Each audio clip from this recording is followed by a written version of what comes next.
So we are here to one international conference. Name of the conference is World Fish Migration Day, Discover the Wonderful World of Migratory Fish. First, I want to inform you this conference, it's under umbrella of World Fish Migration Day. This is the movement starting 2025, and the issue of the movement is to protect the migratory fish. And in this year, we are part of this. The conference is organized by 3 institutes. First is the WWF Romania. The second is Institute of Research and Development for Aquatic Ecology, Fishery and Aquaculture from Galați. And the third is the Museum Complex of Natural Science, Răsvan Angheluță, Galați. We want to thank you all because each part was involved in this conference to be in good shape. And we will start first with some welcome from the these 3 institutes are involved in organization of conference. The first will be Cristina Munteanu from WWF Romania. Cristina.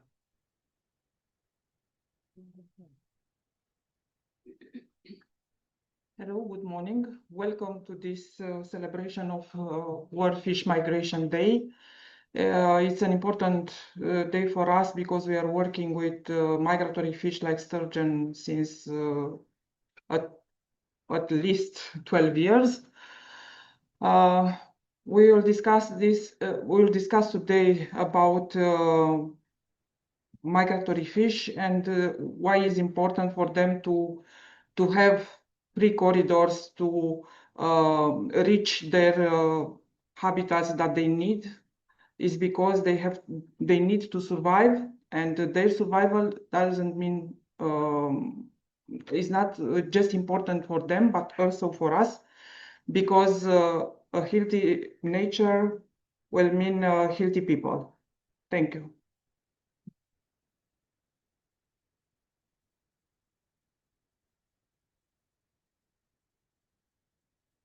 Thank you very much. Next will be Manager of Museum Complex of Natural Science, Răsvan Angheluță, Galați, Manager Cătălin Popa. He will tell you in Romanian, but for the foreigner will be subtitles. Bună ziua, good morning. Suntem onorați să găzduim conferința internațională World Fish Migration Day 2026. Prin parteneriatul cu WWF România și Institutul de Cercetare, Dezvoltare și Ecologie Acvatică, Pescuit și Aquacultură Galați, ne dorim să contribuim la creșterea gradului de conștientizare privind importanța conectivității ecologice și necesitatea protejării speciilor migratoare din bazinul Dunării și al Mării Negre. Peștii migratori reprezintă una dintre cele mai spectaculoase expresii ale conectivității naturale, legând râuri și uneori mări și oceane, prin călătorii care se desfășoară de milioane de ani cu scopul perpetuării speciei. În contextul necesității conservării acestor specii care sunt amenințate cu dispariția, considerăm că muzeele, acvariile și grădinile zoologice pretutindeni în lume au un rol important în apropierea oamenilor de biodiversitate și în transformarea informației științifice într-o experiență accesibilă și relevantă pentru comunitate. De asemenea, conferința reprezintă o oportunitate de a reuni reprezentanții ai cercetării, mediului academic, organizațiilor pentru conservarea naturii și publicului larg în jurul unei teme esențiale pentru viitorul biodiversității acvatice. Echipa Complexului Muzeal de Științe ale Naturii Răsvan Angheluță, Galați vă mulțumește și vă urează succes în lucrările conferinței. Vă mulțumesc!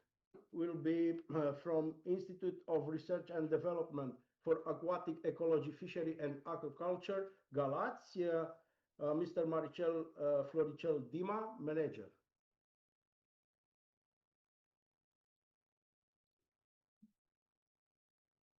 Bună dimineața, good morning. Doamnelor și domnilor, stimați colegi, dragi invitați prezenți și online din România, Bulgaria, Republica Moldova și Franța. Este o onoare pentru mine să vă urez bun venit la această conferință dedicată unei teme care nu cunoaște frontiere politice, ci doar trasee biologice vitale, respectiv Ziua Internațională a Peștilor Migratori. Și vreau să vă transmit aprecierea și respectul meu pentru faptul că ați dat curs invitației de a fi prezenți, cum am spus, atât aici la Galați, în complexul muzeal de științele naturii, cât și online. Și încă de la început doresc să adresez mulțumiri conducerii Muzeului de Științe ale Naturii din Galați și mulțumiri speciale Consiliului Județean Galați, în particular domnului președinte Costel Fotea, pentru deschiderea și oportunitatea de a permite organizarea acestui eveniment, precum și pentru generozitatea de a ne oferi acest spațiu de prestigiu. Domn director și echipei tale, tot respectul și încă o dată toată aprecierea noastră. Sprijinul dumneavoastră demonstrează că protejarea biodiversității Dunării este o prioritate nu doar științifică, ci și administrativă pentru regiunea noastră.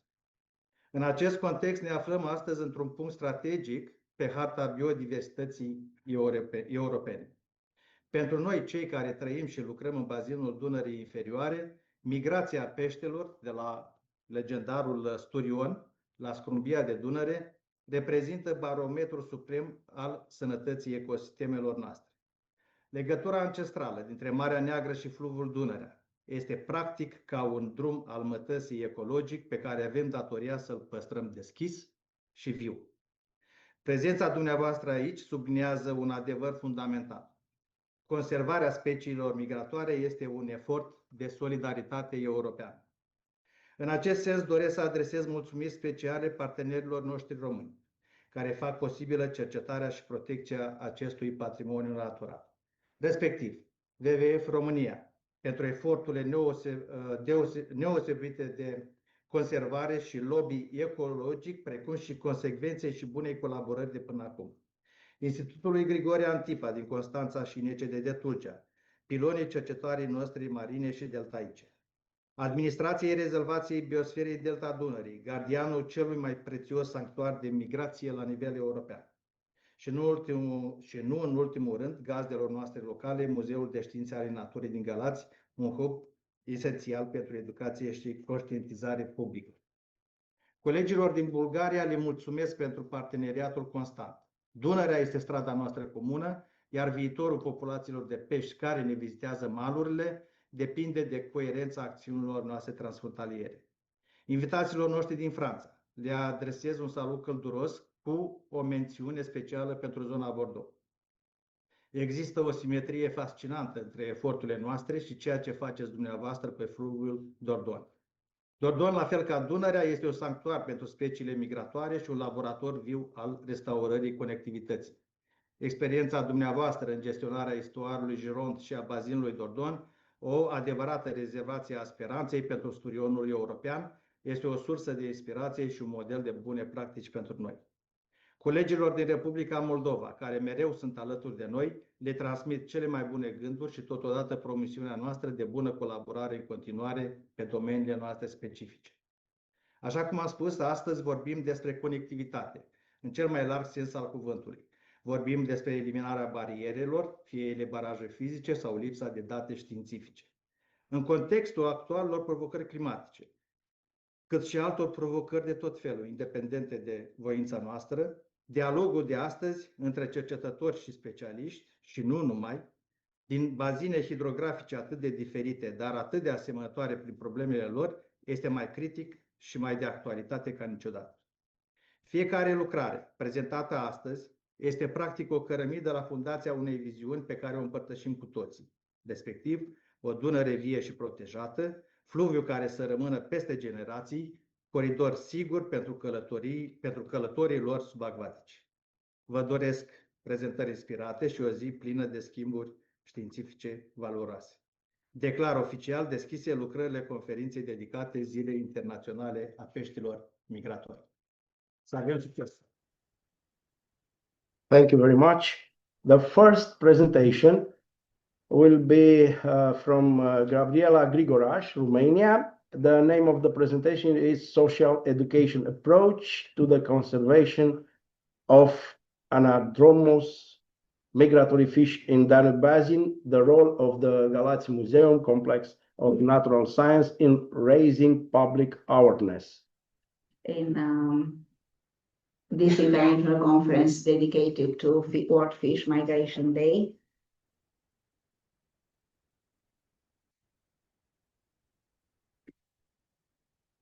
as people before me said, this event is a global initiative focused on protecting rivers and migratory fish species, and it brings together each year specialists, teachers, researchers, environment organizations, local communities to highlight the importance of river connectivity and aquatic biodiversity conservation. Our presentation focuses on educational and social pathways in conserving anadromous fish in the Danube Basin and the role that our institution plays in public awareness. Together with my colleague that is presented here, and thank you very much for cooperation, we represent the Aquarium Department of Museum Complex of Natural Sciences. In this presentation, we will first briefly discuss the ecological importance and conservation challenges of migratory fish in the Danube Basin. After that, we'll explore several educational approaches developed within our institution, followed by some observations regarding public interaction and awareness. And finally, we will present the broader role of museums and aquariums in connecting conservation, education, and community. This first chapter brings us to the ecological and social context of migratory fish conservation. Anadromous fish migration represents one of the most important ecological processes in the Danube Basin, connecting seawater and freshwater ecosystems across large spatial scales. From the beginning, one of the main educational objectives in Aquarium Galați department was to raise public awareness regarding the ecological importance and conservation status of migratory fish species from the Danube Basin and Black Sea, especially sturgeons and Danube shad. Visitors can observe a live specimen of sturgeons, a very ancient fish lineage that appeared more than 200 million years ago and still preserves several primitive anatomical characteristics. I would like to say that our live specimens, the Fish Culture Research Institute provide us the live specimens, and I would like to thank you very much for this. Visitors can observe live specimens of sturgeons, a very ancient fish. I already said that beyond the biological importance, these species also have strong cultural and historical significance within the Danube region, we would like to remember you that archaeological sites from Lepenski, Vir, and Skela Kladovei, those sites near Iron Gates area, reflect an early relationship between human communities, fish, and aquatic environments dating back nearly 9,000 years. Today, however, many of these species remain largely invisible to the public despite their ecological importance and critical conservation status. The plot from the slide shows the strong declining patterns of world sturgeons landings and Caspian Sea sturgeons landing, and this is in connection with a strong decreasing of population size.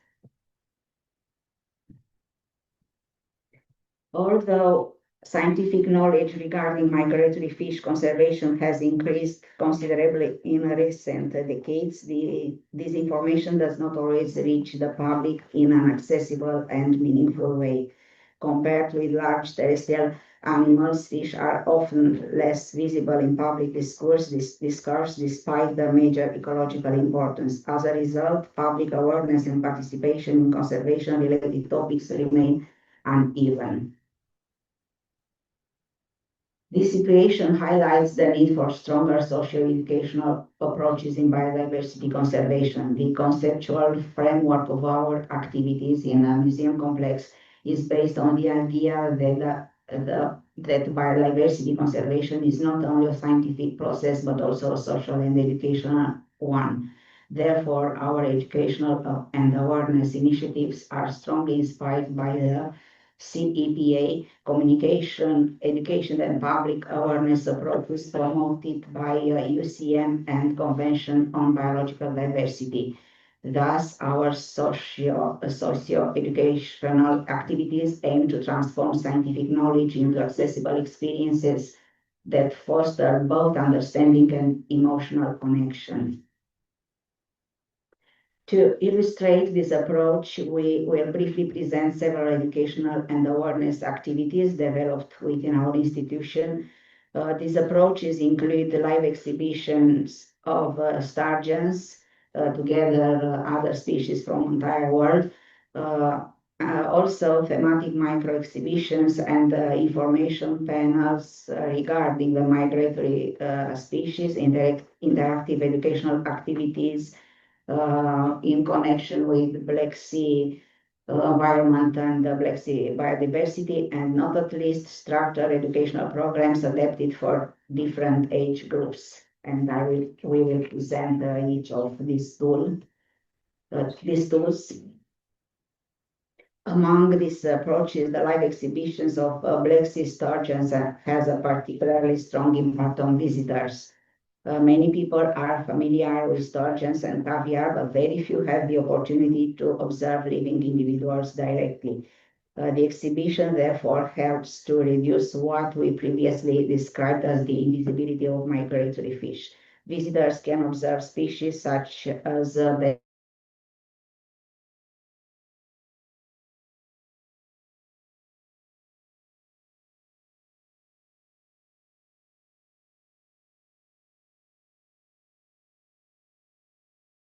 of aquatic biodiversity, but also a platform for conservation communication and public awareness. Another tool is in connection with thematic micro exhibition and information panels that focused on the ecological, historical, and cultural significance of migratory fish in the Danube. In the pictures, you can see a panel dedicated to sturgeons, and visitors are introduced to the concept of Pontocaspian relict species and to the exceptional evolutionary history of sturgeons. Another information panel emphasizes the connection between Danube and Black Sea through the migratory cycle of the Danube shad. Through this approach, migratory fish are presented not only as biological species requiring protection, but also as a part of the natural and cultural heritage of the Danube basin. Another tool is in connection with the interactive educational activities, and one example is the use of a large-scale display with an interactive puzzle or virtual reality tools that allow visitors to explore Black Sea environment and discover its biodiversity in a more engaging way. These interactive tools help transform abstract ecological concepts into direct experiences that are easier to understand and remember.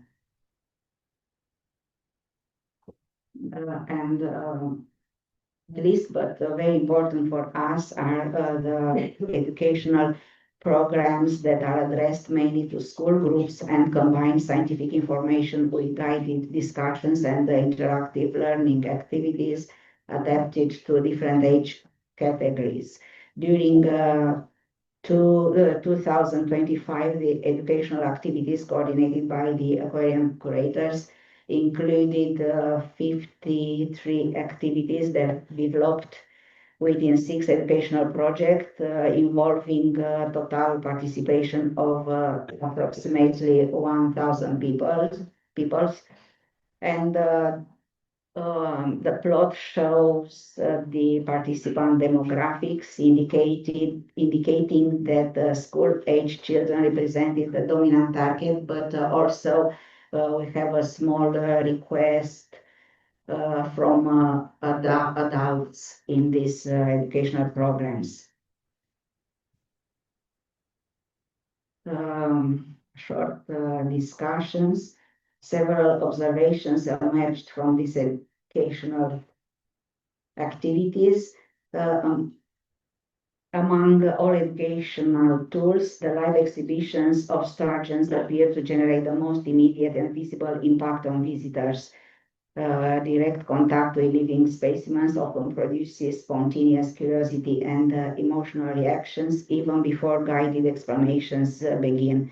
Actually, the fish themselves become the main communicators of conservation message, and this is the biggest advantage of my profession. Actually, the fish do my job, but all of us in museum complex try to do all the best for fish welfare. Questions frequently focus on fish migration distances, body size, fish longevity, and the causes of population decline. Interestingly, the virtual reality experiences often attracted strong interest from adults, while some school-age participants involved in organized group activities showed greater hesitation toward active participation. Structured educational programs developed for organized school groups appear to create more consistent learning opportunities through repeated and guided interaction with visitors. This tool of educational programs produces measurable outcomes. It allows assessment of changes in knowledge, attitude, and engagement. For short, public awareness is a key tool for influencing attitude behaviors toward biodiversity conservation. Conservation success depends on transforming knowledge into engagement and participation, and not at least communication, education, and public awareness act as social processes supporting long-term conservation outcomes. Based on these observations, several conclusions can be outlined. The results highlight the importance, I would like to be real, this fact, the museums and the public aquariums can be important as interfaces between science and society, particularly in relation to younger generations involved in museum informal educational activities. For species such as sturgeons and the Danish shad, conservation is not only a biological challenge, but also a communication and public awareness challenge. Ultimately, long-term conservation success depends not only on protecting habitats and migration routes, but also on maintaining a meaningful connection between people, rivers, and migratory fish. And our key message today and each day is that connecting rivers, fish, and people is not only an educational goal, it's a conservation necessity. Thank you very much.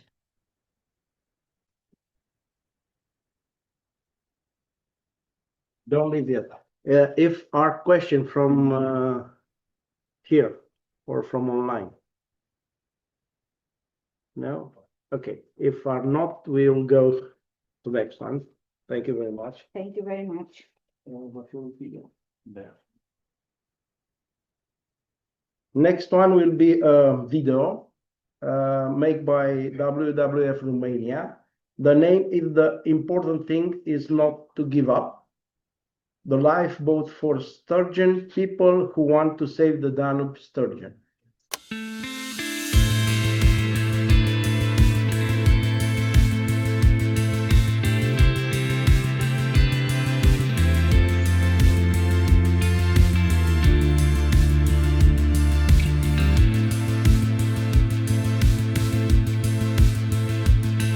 Am fost fascinată de ideea aceasta încercării de a salva o specie, iar pentru mine sturionii au fost foarte interesanți încă de la început, tocmai pentru că din multe puncte de vedere se aseamănă cu noi, adică trăiesc mulți ani, morunul putând să ajungă până la 100 de ani, celelalte specii până la 20-40 de ani. Prima mea interacțiune cu sturionii a fost când eram mic. Mi-aduc aminte că mergeam împreună cu bunicii mei la Gura Portiței, aceștia lucrau la Cherhana și procesau peștele pe care îl aduceau pescarii. La momentul respectiv nu aveam de unde să știu că ani mai târziu voi lucra în domeniul conservării sturionilor.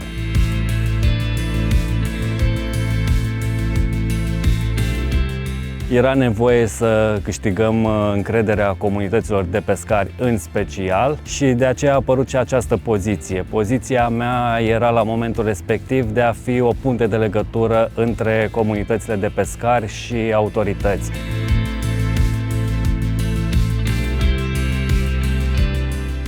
La Fetești, prima dată când am început să lucrăm cu sturionii și am vrut să vedem percepția pescarilor privind măsurile de conservare, am mers pe malul Dunării și am încercat să vorbim cu ei. Evident, aceștia s-au ferit de noi și a trebuit să câștigăm în primă fază încrederea șefului Asociației de Pescari, ca apoi să putem vorbi și cu pescarii. La prima întâlnire cu șeful Asociației de Pescari, acesta ne-a spus că el nu crede că vom schimba ceva, dar măcar cineva îi ascultă și pe ei în sfârșit.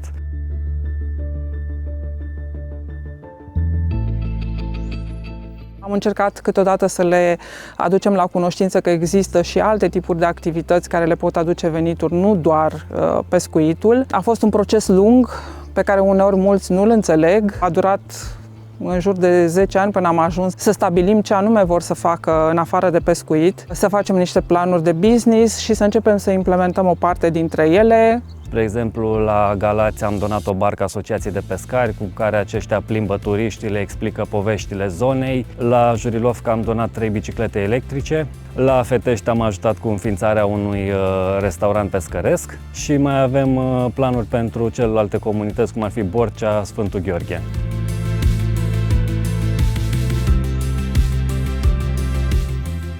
Obiectivele proiectului sunt legate tocmai de salvarea speciilor de sturioni prin populări realizate de-a lungul mai multor ani și prin realizarea unei baze genetice în mai multe facilități de reproducere a acestor specii. Dintre cele 4 specii care sunt reproduse în aceste facilități, adică cega, morunul, nisetru și păstruga, una dintre ele este preponderent populată dincolo de porțile de fier, deci în Dunărea superioară și în Dunărea mijlocie, celelalte 3 fiind eliberate aici, în Dunărea inferioară, pentru că ele sunt foarte importante pentru această zonă, Dunărea inferioară permițându-le să migreze din mare în Dunăre pentru reproducere, tocmai pentru că este liberă și nu există baraje sau alte bariere care să le oprească. Mai puțin bariera numită braconaj.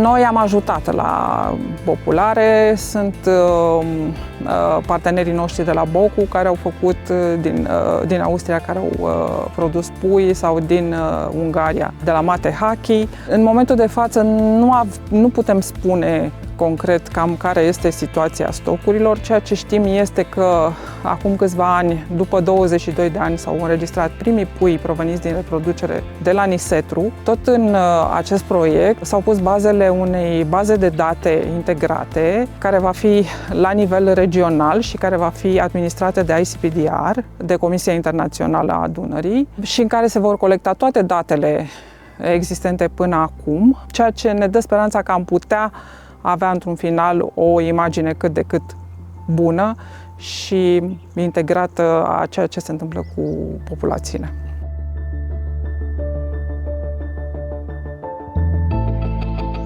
Cu siguranță poate fi îmbunătățită legislația existentă. O mare parte dintre pescari sunt de acord cu măsurile acestea de prohibiție, doar că și-ar dori și o formă de compensare. Noi pe partea asta la fel am încercat să îi sprijinim prin stabilirea unei scheme de recunoaștere socială, prin care anual premiem pescarii care ne raportează capturi accidentale de sturioni, aceasta fiind și o obligație legală de altfel.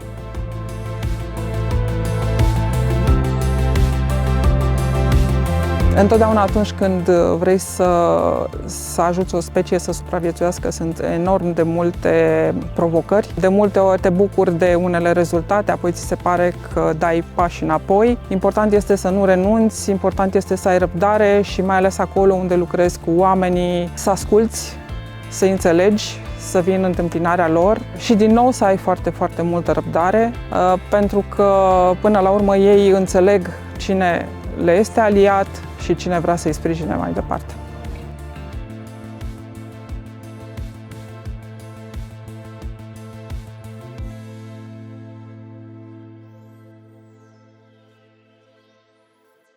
After this announce from inside here, we will go to the next presentation. Joint initiative in the Danube Basin through the coherent implementation of Pan-European Action Plan for Sturgeon from Austria. You hear us? Yes? Beata? Yes, I'm here. Hello. Okay, Good morning, everybody. You can start your presentation. Everybody here, see you. Great. I will try to share my screen now. Can you see my presentation? Yes. Great. Yes, it's okay. You can go. Super. Thank you. First of all, thanks a lot for inviting me. I'm very honored to be here, at least online with you. My name is Beate Striebel-Greite. I work for WWF Central Eastern Europe, and I coordinate the work of WWF in Europe on sturgeon conservation. This presentation was completed together with my colleague Thomas Friedrich from the Boku University, who is also based in Austria. I would like to zoom out a little bit of Romania and look at the European situation and some tools that are there for sturgeon conservation now, and then go back to the Danube and see how these tools have been started to be implemented in the Danube Basin. So many of you will know that there is a pan-European action plan for sturgeon adopted by the Berne Convention for since 2018. It's a guiding framework for conservation measures. So it's very loose, but it gives a structure and a guidance for the most important actions to save sturgeons on the European continent. So it is valid as well for EU countries as for non-EU countries. And 44 signatory states of the Berne Convention adopted it. It is for a 10-year period and is also endorsed for implementation under the EU Habitats Directive and the Ministerial Declaration under the International Commission for the Protection of the Danube River also gave a clear commitment to this plan. So I always say that the ministers or the policy actors of the Danube states gave at least 3 commitments to this plan to be implemented. And this plan does not substitute national strategies for conservation of sturgeons, but it actually encouraged the development of national implementation strategies using the framework that is suggested in this plan. It also very much encouraged the countries to work in cooperation with the neighbors that share the same basin and the same population. The overall coordination for the implementation of this plan lies with the Secretariat of the Berne Convention in Strasbourg. It has a mandate to coordinate this plan, and it holds meetings every 2 years. We hope that there will be a meeting in autumn this year. It encourages all countries to appoint a national sturgeon focal point that has a mandate to ensure an interface with the Secretariat and the network of the Berne Convention, but most importantly to coordinate and involve national sectors and stakeholders around sturgeon conservation. In Romania in particular, I think this is very important. There are many entities, many different institutions doing great work on sturgeon, and cooperation among them is really essential to bring together the efforts. And again, they coordinate with the neighboring countries in a joint basin and with shared populations. WWF coordinated a group of experts from Europe, but also from North America, to provide input into technical guidance how to best implement this Pan-European Action Plan. And there were 3 guidance documents published 2 years ago by the European Commission. As a result, we have now guidance for habitat monitoring, for population monitoring, and for ex situ conservation measures. These technical guidance are publicly available on the European Commission website. They have also been adopted officially by the Standing Committee of the Berne Convention, with clear recommendations to use them as guidance in conservation measures, to raise awareness about them, and, very important, to use them as criteria to develop and fund future projects. Another result of this European Commission contract was a first review on sturgeon bycatch. It was quite difficult to get some literature and data from Europe, because in many places sturgeon have vanished for a long time. They are now coming back through recovery actions in different regions. And with the recovery of sturgeons, also the topic of bycatch is coming back. So this is an emerging issue in all European countries. It has been, of course, a standing problem in the Black Sea for a long time, because sturgeons have always been there. And some last products was an assessment of the state of implementation of the Pan-European Action Plan actions in different regions. Most importantly for you, of course, the 2 in the Danube region. The one about the lower Danube and the Black Sea region includes Bulgaria, Romania, Serbia, Georgia, and Ukraine. And there is a public-facing fact sheet with messages to stakeholders in 18 languages, also Romanian, of course, and a very nice video about the Pan-European Action Plan that I encourage you to show or look at if you have time and have not heard about the Pan-European Action Plan before. So now I would like to see how this Pan-European Action Plan objectives have already been implemented in the Danube Basin. So the first objective is to stop the decline of existing populations, and that starts with prohibiting the fishing of endangered wild populations. As you all know, this is achieved in the lower Danube and the Black Sea states. They all have now permanent fishing bans. Bulgaria just joined this group of permanent fishing bans recently. But we have to face a remaining problem about poaching in the region. And WWF cooperates with the enforcement agencies responsible to counteract poaching in Bulgaria, Romania, and Ukraine, and compiles regularly information about seizures from enforcement actions on this basin level. We are also involved in capacity building and transporter exchange for these enforcement agencies. We are now working on the next report, which will compile the data from the last 10 years. We hope to publish this in the very near future. Around the objective of bycatch reporting and migration, I want to highlight an example from Romania. Many of you will be aware that there is a joint national bycatch database for voluntary reports. And this is a very good example because actually 3 entities joined forces to establish that. And this is also positive for the sustainability of this database, because most other projects, they develop a database, and then as soon as the project ends, although the database life ends and the maintenance is not secured. You see here a number of pictures from my colleagues in WWF Romania who do outreach actions to the fishermen to encourage these voluntary reports about bycatch. Then you have now already seen the film about the lifeboat project. So this is contributing to the active recovery of populations, another very important objective of the Pan-European Action Plan. I just want to remind you where we started in this region. There were one-off restocking activities in several countries before, but there was a clear lack of coordination, no information was exchanged. Sometimes even genetic tests of the broodstocks were missing or were done only occasionally.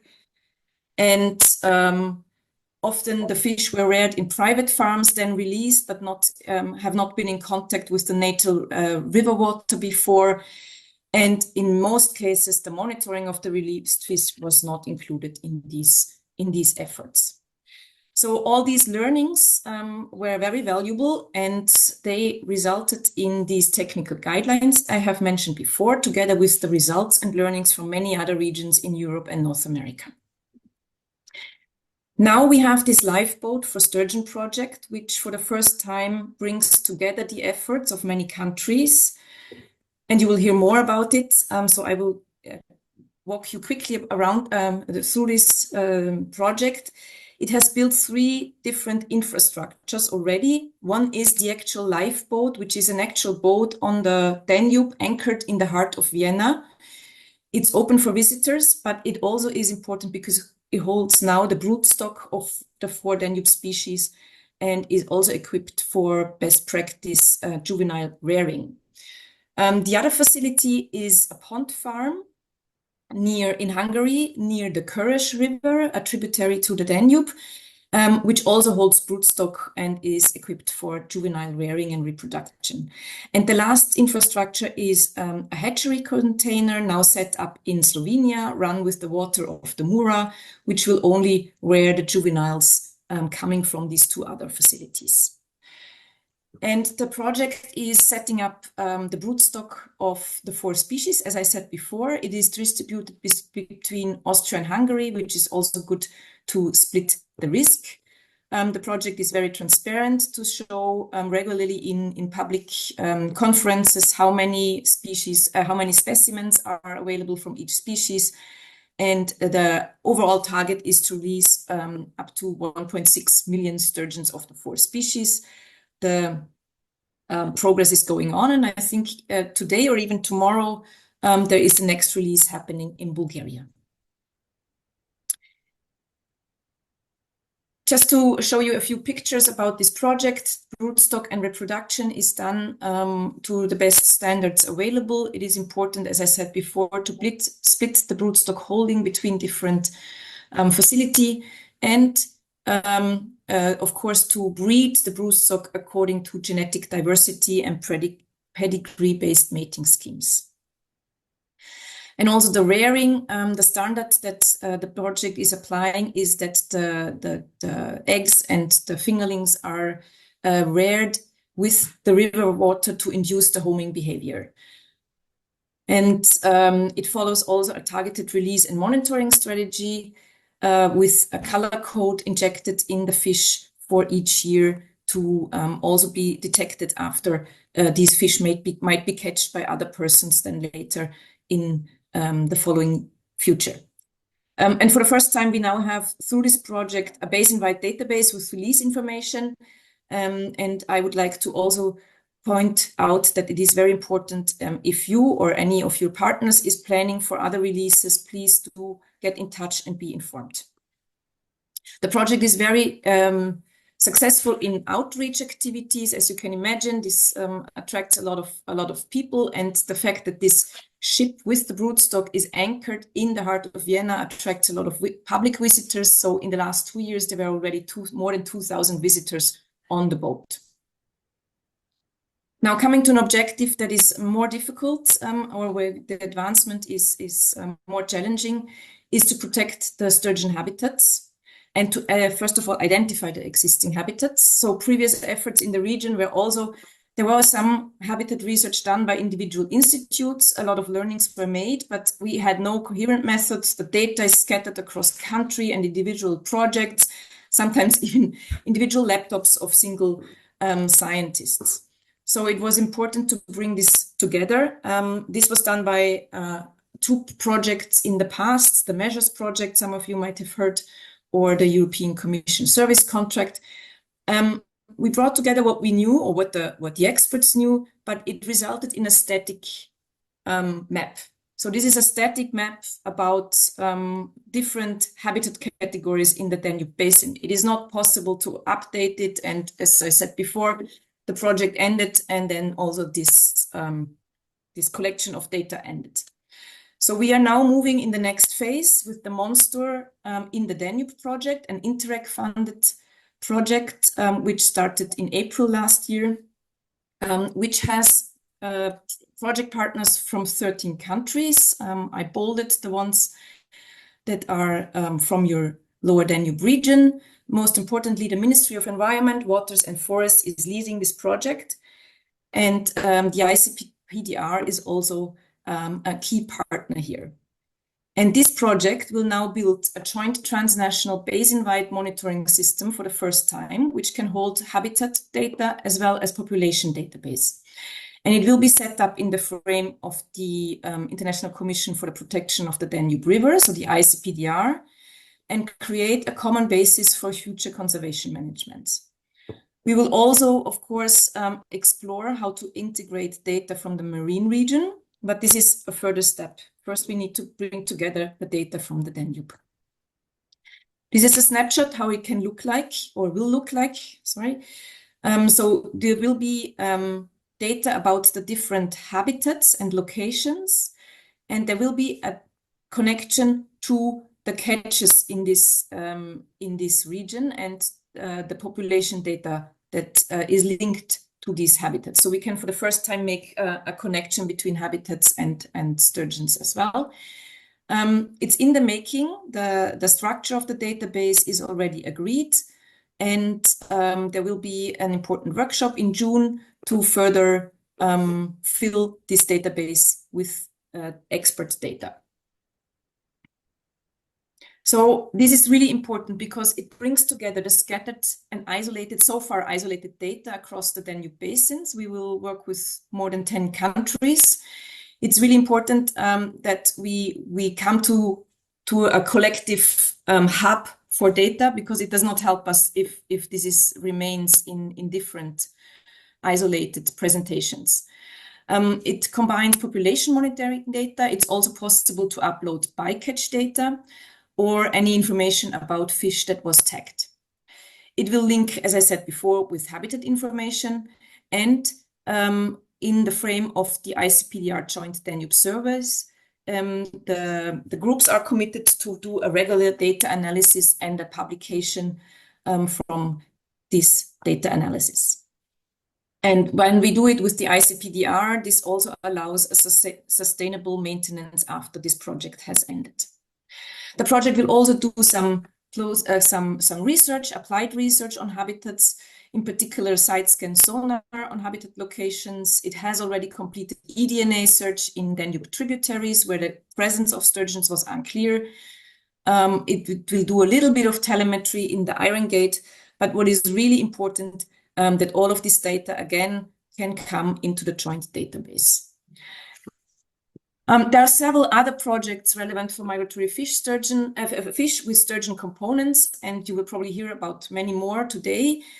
I just want to highlight one, that is the Danube Lifelines project, where also WWF is very much involved. But we also see a very increasing number of projects with sturgeon components in the Danube Basin and in the Black Sea Basin. This is a great success. It's great to have many actors in doing the efforts, but it also increases the efforts to cooperate and to bring together all these efforts. So here, the Danube Sturgeon Task Force is a good platform to bring together, and we promote these connecting dots. I am myself acting as a vice chair to the Danube Sturgeon Task Force, and we are a multi-stakeholder platform. We are open for applications. You will find us on the website, all the information you need to fill to become a member. We bring together public administration, academia, but also civil society actors. And the platform is established under the EU strategy for the Danube region, active since 2012. So we not do projects ourselves as DSTF, but we bring together institutions, develop scientific support and technical support where needed. We establish, most importantly, links with authorities and ensure information flow to international or basin-wide institutions, also such as the GFCM, the General Fisheries Commission for the Mediterranean and Black Sea, or the ICPDR, of course. We attempt to coordinate between projects, and we are very committed to establish now also more and more links with Black Sea actors, because we have been focused very much on the river side of the life cycle of sturgeons, and we need to start evolving this barrier and also look more into the sea, where the sturgeons, actually the migratory ones, spend most of their time. And I end with 2 appeals. So if you're working on sturgeon monitoring, regardless of population or habitat data, please get in touch with the Monster project. We are very much interested to include your data in the new ICPDR database. You can either contact the DSDF for the moment or Mr. Neuburg from the Boku University directly. If you are working or planning to establish release and breeding programs, please contact the Lifeboat project. The best contact here is Thomas Friedrich from the Boku University. Let's work together, bring the puzzle pieces for sturgeon conservation together in a joint international river basin like the Danube. This is very much needed. Thank you very much for listening. Thank you, Maeve. We have from here, from room, we have some question from you. Congratulations for your presentation. Maria Migratory from ICDEAPA. From your organization perspective, what are the key actions that national authorities must implement to take illegal sturgeon fishing and trade?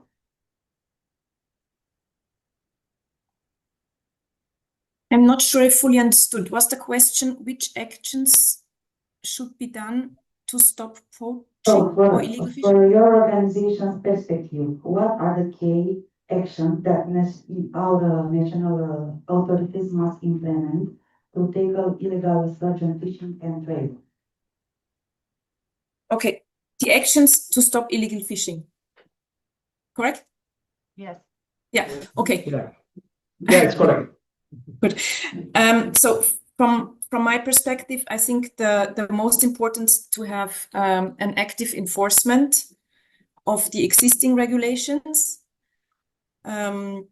This means controls in the hotspots that are already known about illegal fishing. I think our WWF report hints to some of these national and regional hotspots where illegal fishing happens more and more often, or also to some sensitive timings. The other important part is to work together with the enforcement authorities from the neighboring countries, in particular, of course, between Bulgaria and Romania. We have some regions where we find a lot of illegal hook lines, for example, in Bulgaria, and nothing on the Romanian side, or vice versa. So I think regular exchange here and cooperation is important. And I'm sure my colleagues from WWF Romania can add a lot more because they know the national context much, much better than I do. Okay, thank you. Thank you very much for your question. Another question? More question? Yeah, one second.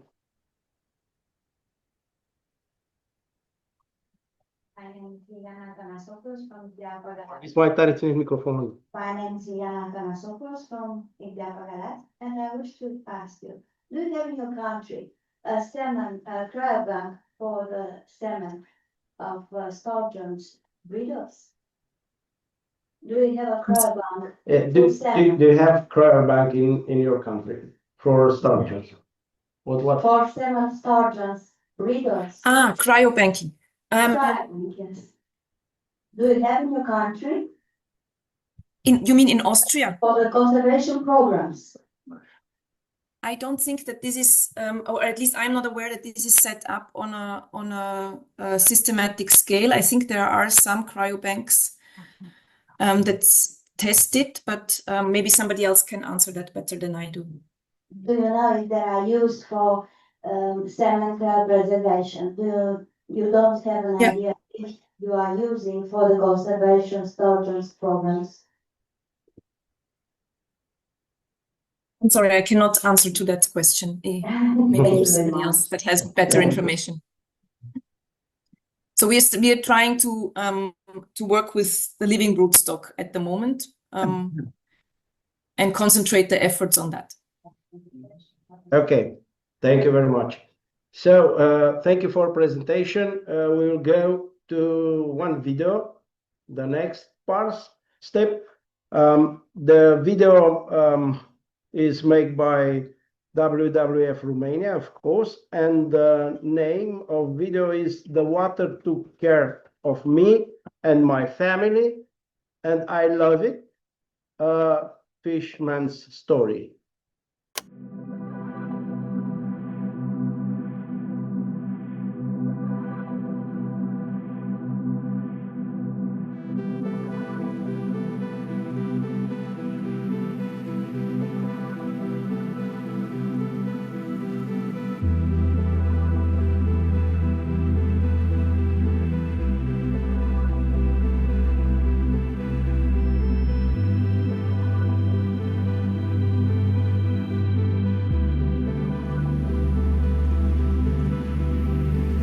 Pentru mine, înainte de a mă căsători, prima dragoste a mea, cea mai mare dragoste care o am și acum, în suflet și în inima mea, a fost apa.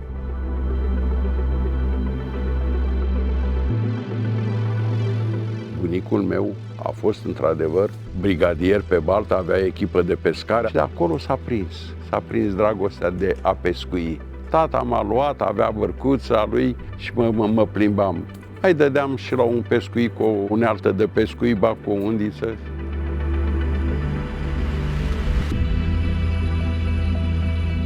Sturionul e un subiect aparte. El până când în 2006 a fost interzis, s-a cunoscut într-adevăr că familiile de pescari puteau într-adevăr să aibă un trai mult mai decent. După aceea s-a oprit sturionul și lucrăm cu legislația în vigoare, adică pescuitul la sturion e interzis. E un lucru care doare momentan, fiindcă nu avem nimic nou despre sturion, ce va fi cu el, dacă se mai poate pescui comercial sau ce posibilități ar fi în viitor.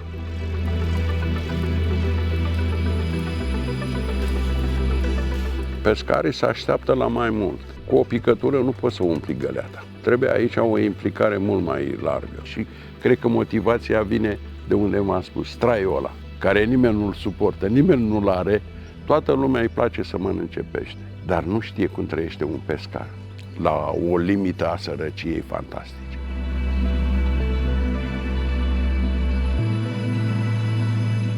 Am găsit niște oameni care ne-au sprijinit în toate activitățile noastre, mai ales, într-adevăr, la așezători și la Festivalul Tradiții Pescărești ca sponsor.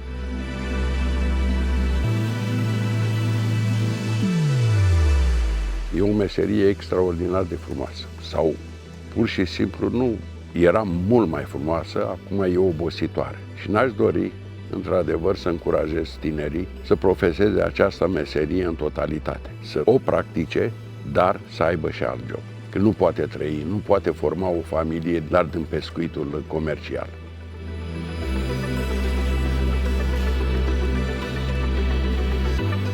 Deci când te îndrăgostești de ceva, nu poți să urăști. Apa a avut grijă de mine, a avut grijă de familia mea, de prietenii mei. Și o iubesc și la ora actuală.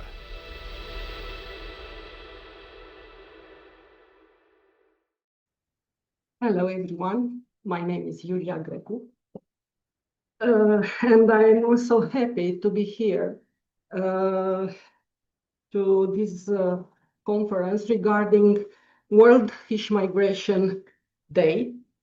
And also I want to thank you to organizers to have this opportunity to present our project. It's naming Black Sea Initiative for Sturgeon Sustainability, BLISS. And our presentation is regarding this project, Advancing Sturgeon's Conservation in the Black Sea Basin, an integrated monitoring and habitat assessment approach under the BLISS project.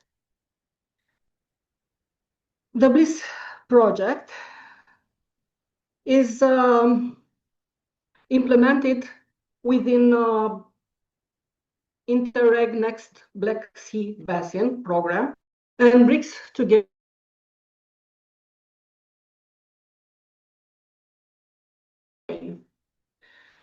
the project officially started at the beginning of July 2025 and will continue for a total project duration of 30 months. The consortium is including universities, research institutes, government bodies, support organizations, as you see in this slide. Sinop University as leader, EOBAS, the University Dunărea de Jos, Samsung DAF, and also Ukrainian Association of Business Support Centers. These all are having a complementary expertise in fishery science, environmental monitoring, and conservation management. The main objective of BLISS project is to contribute to the protection and the sustainable management of sturgeon populations through coordinated international actions, scientific monitoring, and public awareness activities. The project implementation is organized into 8 periods across those 30 months. This structured timeline allows gradual implementation of planned activities, beginning with methodology development and capacity building, first 2 activities, followed by field research, habitat assessment, conservation actions, and dissemination activities. This phase, the organization also ensure continuous evaluation of project progress and facilitate coordination among international partners. One of the central objectives of BLISS project is the assessment of sturgeon habitats and the monitoring of sturgeon population in 2 important river systems, the Ishilirmac River and the Danube River, both flowing in the Black Sea. To achieve this, the project integrates modern monitoring technologies, including satellite telemetry, acoustic tags, and pit tags. This technology will help us to better understand the sturgeon migration routes, habitat use, and behavioral patterns. Another important component of the project focuses on public education and stakeholder engagement. Through workshops, seminars, and awareness campaigns, we aim to increase public understanding of ecological importance of sturgeons and the urgent need for their conservation. In addition, the project supports international cooperation by creating an international sturgeon conservation network intended to facilitate long-term collaboration and harmonization of conservation policies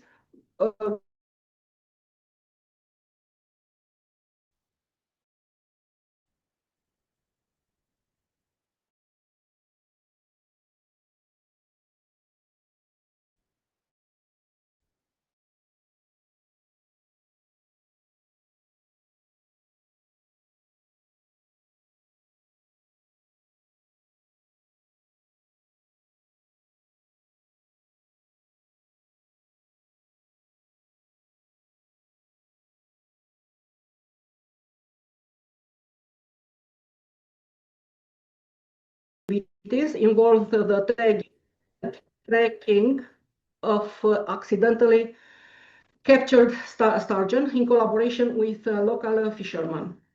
Using a satellite and acoustic telemetry system, we aim to obtain valuable information regarding movement behavior, migration routes, and connectivity.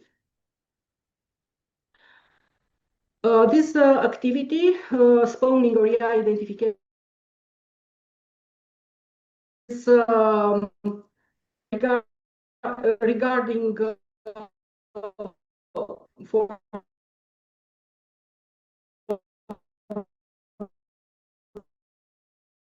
both based on parameters, including substrate composition, water quality, and riverbed nutritional characteristics.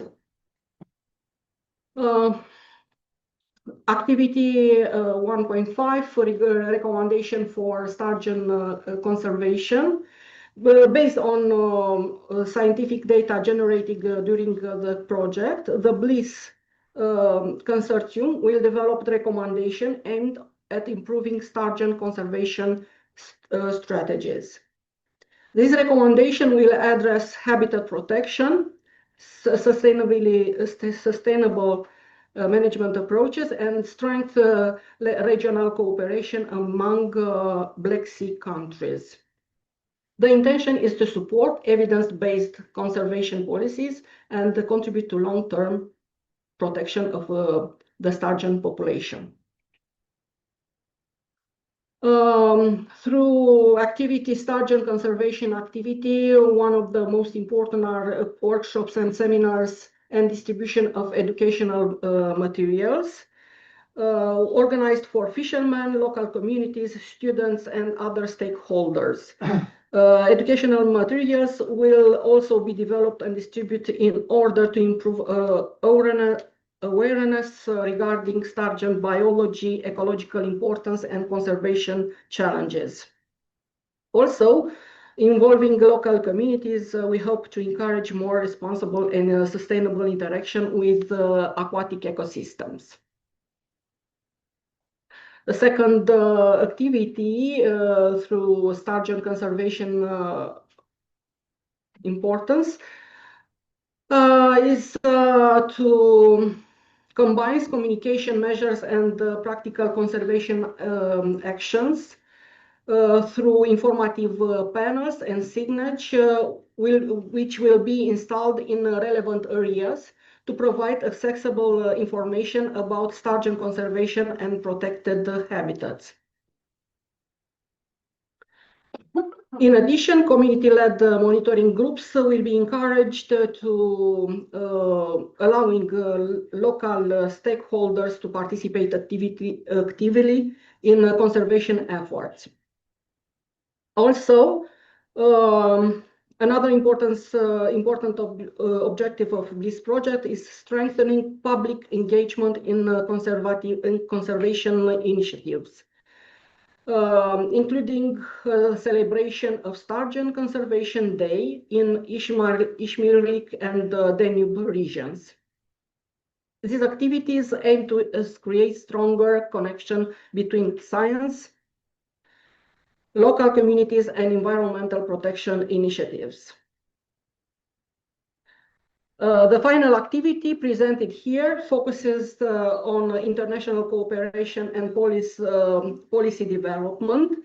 An international symposium of sturgeon conservation and policy development will be organized in Bulgaria, bringing together researchers, policymakers, and environmental stakeholders from the Black Sea region.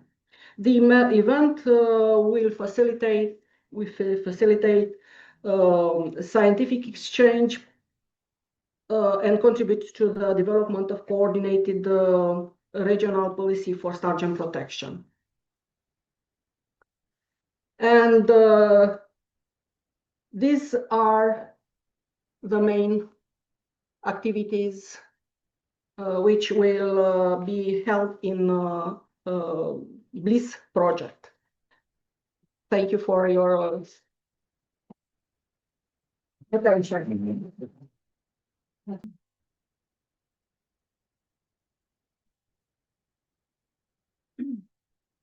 Organization presentation. How will the data collected for this habitat assessment and migration patterns be used practically to help authorities enforcement better anti-poaching measures? Regarding this habitat assessment will be helpful for see the suitability for, especially for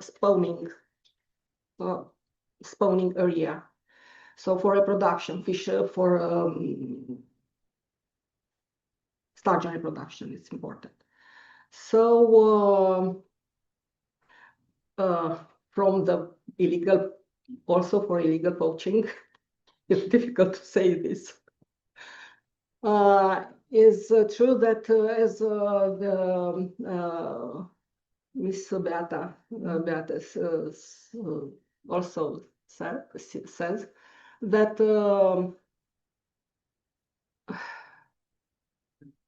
local measure and control is the most important things, and I think also. And if we identify these good spawning areas, other that we will know already, we think that and signing this will be helpful for reproduction itself. So this is my answer for this. We hope that will be by signing this, semnalizarea, okay, will be helpful for sturgeon. You have an online question from Beth? Beate? Yes. Yes, hello. Thank you very much for this presentation. You mentioned an international conference in the frame of your project. Is there already, do you already have a period when this will be? Because I'm trying to collect the information from various projects. There are many projects started about the same time, and many have plans for meetings and international conferences. So I think that will be held in summer next year. Summer next year? Okay. Yes. Thank you. Is not fixed the data, but the period there will be yes, at the final of summer, I think. But further information will be awareness, so will be available to all students also for Monster project, because I think that already you established some links between partners in projects. So I think it will be public. Yeah, it would be great to connect more because the Ministry of Romania is planning the conference from the Monster project in May 27.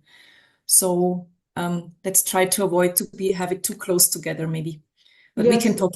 We can talk more. Thank you. Thank you also.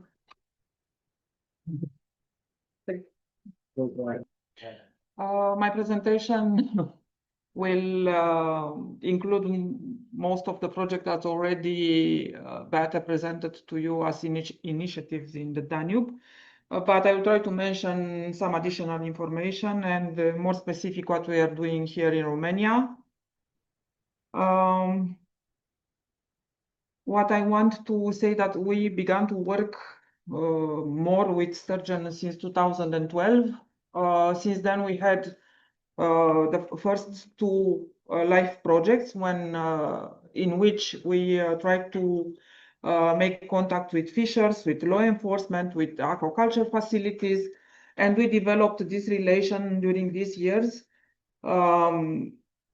many years, and we worked step by step with fishers, like I also said in the movie, trying to discuss with them, trying to find out what alternatives activity they want to fishing, and develop some business plans, because you know, if you want to do something else than fishing, then you need to know what you want to do and how to do it. And we didn't stop there. you will see we try to also implement some of this business plan, not entirely parts of this business plan, but anyway, we try to do something concrete in the field. And also with law enforcement, we worked a lot in capacity building, in cooperation. We had trainings, we had workshops, we have common controls with them during these live projects. This is the lifeboat project. You can see we have 12 partners for 8 countries. That explain a little bit which are the specific objectives. This with having the broodstock with releasing small fishes in the Danube and other rivers.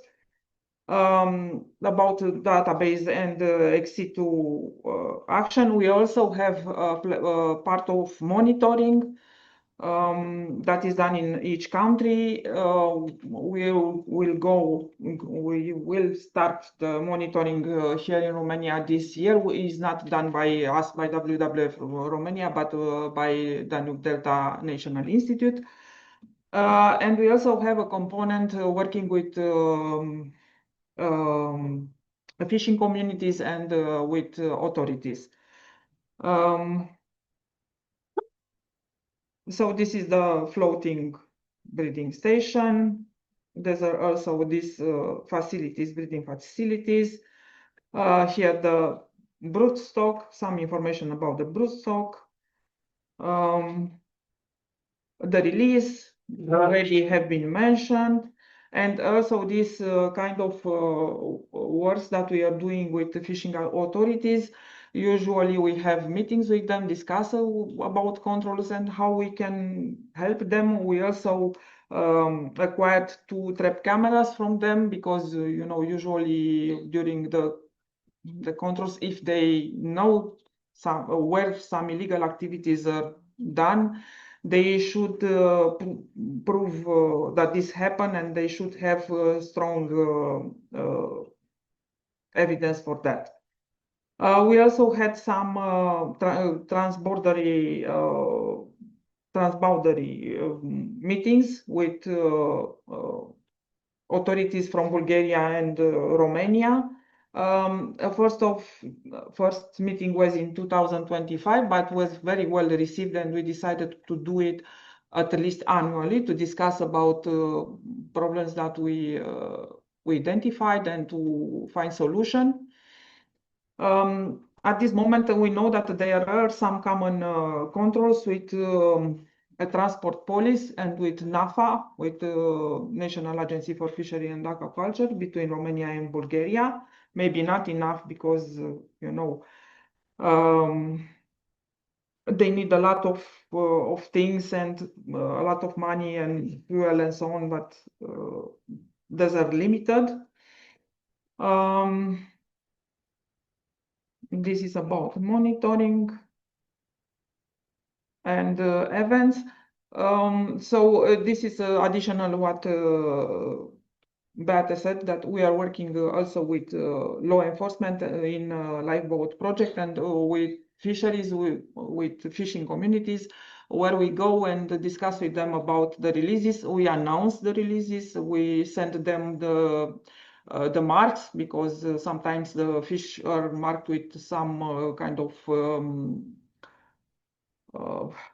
to say it, with some colors, with elastomers that are colored and put under the snout, and we send them the marks and wait for them to report if they bycatch any kind of fishes. We had this year, last year we had some evidence from a release in July in Belene in Bulgaria. Fishers from Borcea Arm reported some specimen bycatched by them.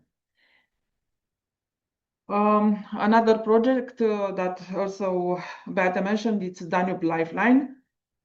This is working in many migratory species, not just on sturgeon, in different countries in Danube River Basin. this is a big project with a lot of partners, 24 partners, which is not quite easy to manage. The idea is to have to support the migratory fishes to have healthier rivers, and this should be done in cross-border collaboration and nature-based solution. As I told you, it is referring to many migratory species, not just sturgeon. We have, it's a little bit small here, but anyway, we had 8 demo sites, so areas where some demonstration are in place. Most of them are related with small restoration works or with some plannings for nature restoration law implementation or best practices collected for nature restoration. In our case, we are the Danube 3, the last demo site. We are a little bit out of usual things because we are working again with poaching, with law enforcement, and with fishers. And you can see our activities, it's based on identify some spawning habitats. It's again about sturgeon, but a little bit also about shad. It's not just sturgeon in this project. We want to update some business plan for fishers and to have some training with, we already had trainings on Romania regarding businesses that were organized by University of Galați. There's trainings on businesses. And we want also to have a training with law enforcement.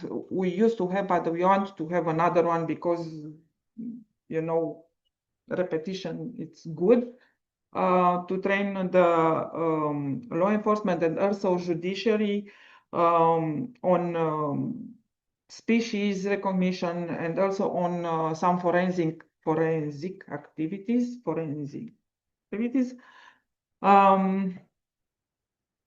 And we collect, like Beate said, we collect the data on illegal activities regarding sturgeon, but also we try to see what happened with the cases that are recorded.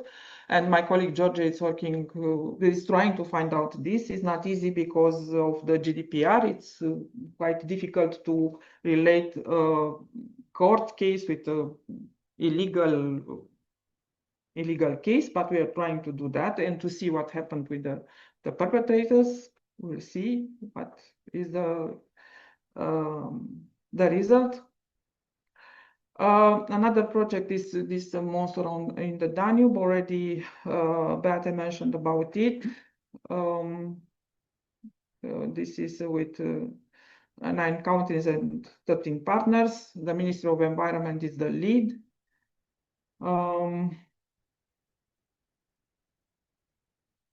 We had 3 specific objectives. One is about monitoring data, the common monitoring data in the Danube Basin. It would be good to make it bigger, also including the Black Sea. Another objective is related with policy and what is needed for national and regional cooperation amongst stakeholders.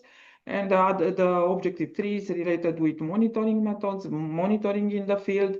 And also we want to develop a guideline for how the infrastructure projects should treat the sturgeon habitats, because we have at least 2 navigation projects along the Danube, in the lower Danube, one between the common sector between Romania and Bulgaria, and another one in a point near Călăraș named Bala.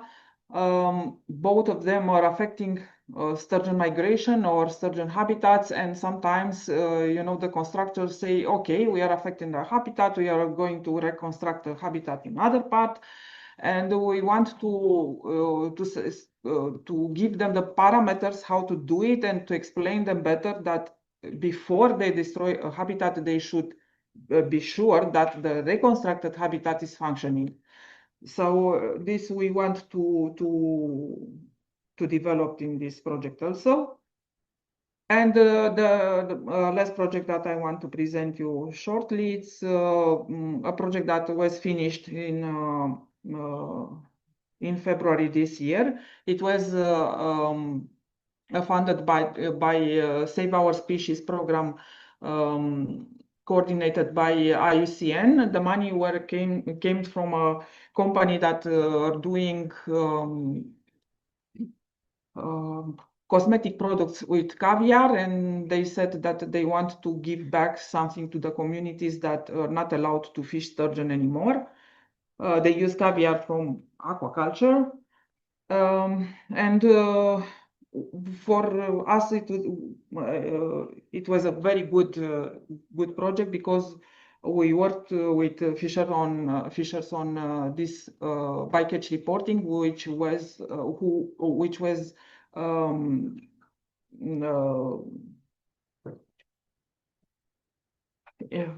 it was in the law since 2021, but until we worked with fishers and talked with them and develop some social recognition schemes or give them something, no bycatch was recorded anywhere. We also work with them on activities, alternative activities to fishing, and my colleague George said in the movie what we've done. The database that was developed with NAFA and with Grigore Antipa Institute. To this consortium also Danube Delta Biosphere Authority joined 2 years ago. What is important, because yes, we had a communication campaign for this. Yes, we had leaflets, posters, and so on, but the most important thing was the meeting with fishers, because other way they don't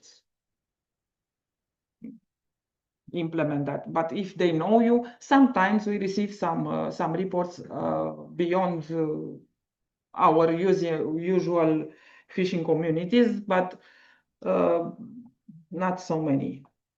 Now we have around 375 reports on bycatches. Most of them are small sturgeon, not big sturgeon, but still it's an information. We had this number of fishers working with us since 2023. In 2026 is just until April. So we hope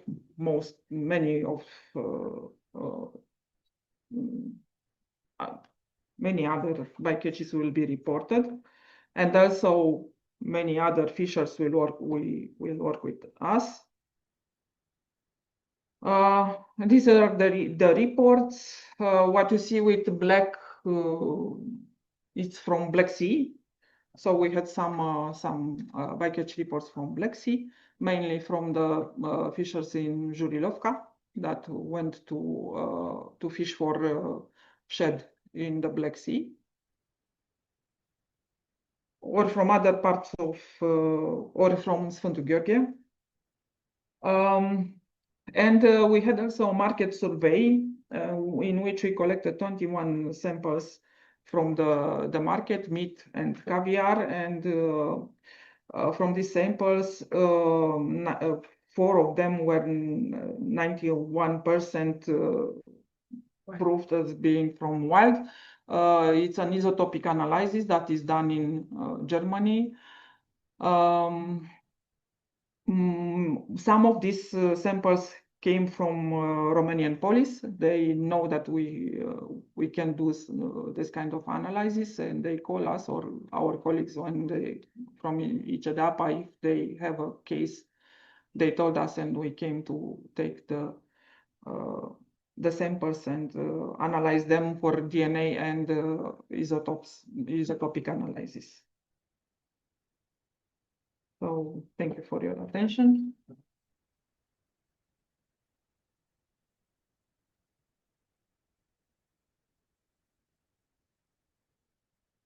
Hello, my name is Angelica Dobre. I'm from ICDEAPA Galați, and today I will be presenting our study on migration and physiological condition of Pontic shad in the lower Danube River. At first glance, it may seem just like another fish, but it actually plays a key role in the ecosystem.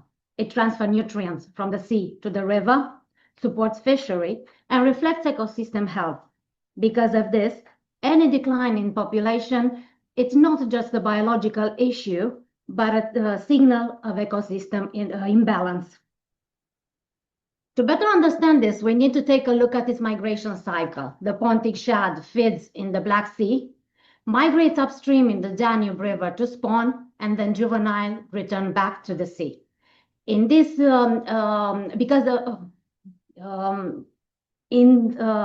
in this way, a species literally connects two ecosystems. Forgive my emotions, I'm a little. In addition to its natural dependency to river conditions, the Pontic shad is exposed to multiple anthropogenic pressures.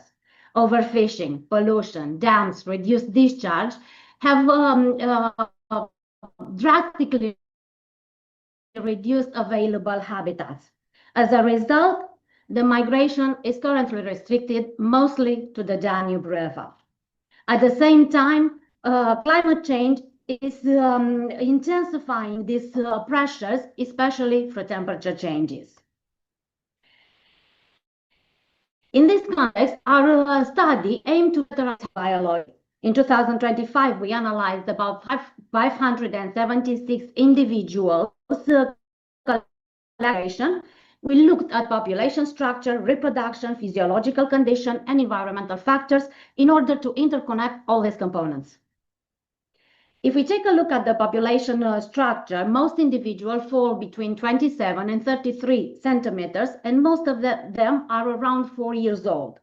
Importantly, most fish have already undergone at least one reproductive cycle, so we are looking at an actively reproductive population. When we analyzed the sex structure, a clear pattern appeared, with female representing about 64% of the population. This is consistent with known patterns, known migration patterns, when male arrive earlier, while during peak migration, female dominates. Moving to reproduction, well, we found that fecundity was relatively high, but also highly variable. This variability is important because it shows that not all individuals are synchronized. Most of them are, some are more advanced, while others are still developing, reflecting differences in age, size, gonadal development, and environmental factors. This idea is supported also by the gonadosomatic index, GSI showing high variability, indicating this asynchronous maturation, a typical strategy in migratory species, allowing flexibility in reproduction. From a physiological perspective, the fish show a good overall level of adaptation to migration. Hematological parameters indicate active metabolism and efficient oxygen transport, which are essential for sustaining long-distance movement and reproductive success. This suggests that overall the fish are physiologically prepared to cope with the energetic demands of migration processes. However, we also observe a certain degree of variability between individuals, important because it shows that not all fish respond in the same way. Some individuals may be better adapted, while others may experience delayed development, depending on factors like age, reproductive stage, and environmental conditions. So while the population shows strong adaptive capacity, this response is not uniform and may be sensitive to environmental pressures. We see the same pattern when we look at the biochemical data. Plasma proteins show stable levels, suggesting a good nutritional status and an overall balanced metabolism. In energy metabolism, glucose levels are moderate to high, suggesting that fish are mobilizing energy to support movement and reproduction, typically during periods of intense activity. Liver function, the parameters remain within normal ranges, suggesting that liver is functioning properly, even under increased metabolic demands. And there are no signs of major physiological damage. Kidney function also stable, indicating efficient metabolic waste eliminations, which is essential during prolonged physical effort like migration. Mineral levels, calcium and phosphorus, remain stable and are closely linked to reproduction, supporting processes like gonadal development. Linking these biological responses to environmental conditions, temperatures emerges as the dominant factor. It strongly influences reproduction, while discharge and water level have a lower impact. To better understand timing, we use the GDD, the growing degree days, which show the accumulated thermal energy. This allowed us to identify a seasonal pattern. Low activity in February, migration starting in March, peaks in April and June, peaks in April and May, declines in June. So temperature essentially controls the biological calendar. To conclude, we can highlight a few key points. First, the population show an imbalanced sex structure with female dominating during peak migration. Second, fecundity is high but variable, and together with GSI, it reflects asynchronous maturation and individual differences. From an environmental perspective, temperature is the main driver. Overall, migration is climate dependent, and although fish show adaptation, this has limits. This is why protection is needed. Maintaining river connectivity, protecting spawning habitats, and monitoring environmental changes are key steps to ensure the long-term sustainability of this species. In other words, healthy river ensures successful migration, and successful migration ensures sustainable fish population. Thank you. If you have questions. No. Okay. Thank you. Now we'll go in France, where Eric Rochard is prepared to present his speech. Eric, you are online? Yeah, can I share my screen? Okay. First, good morning, everybody. Dear friends, dear colleagues from Romania. I'm happy to try to contribute to this event with you on the Danube. My talk will not focus on the Danube. It will be much more European perspective. And it's a review I prepared with some colleagues. First thing is, well, when we talk about diatomous migratory species, in fact, what are we talking about? There are 5 criteria we use generally to define the species as a migratory diatomous fish. The first one is that means that they have to achieve large migration back and forth. They also have to use different salinity habitats. Some of them reproduce in freshwater and realize most of their growth in marine waters. They are mentioned as anadromous species, and others do the inverse. They spawn at sea and migrate to grow in fresh water. There are also amphidromous species, mainly in tropical water, so I don't go further.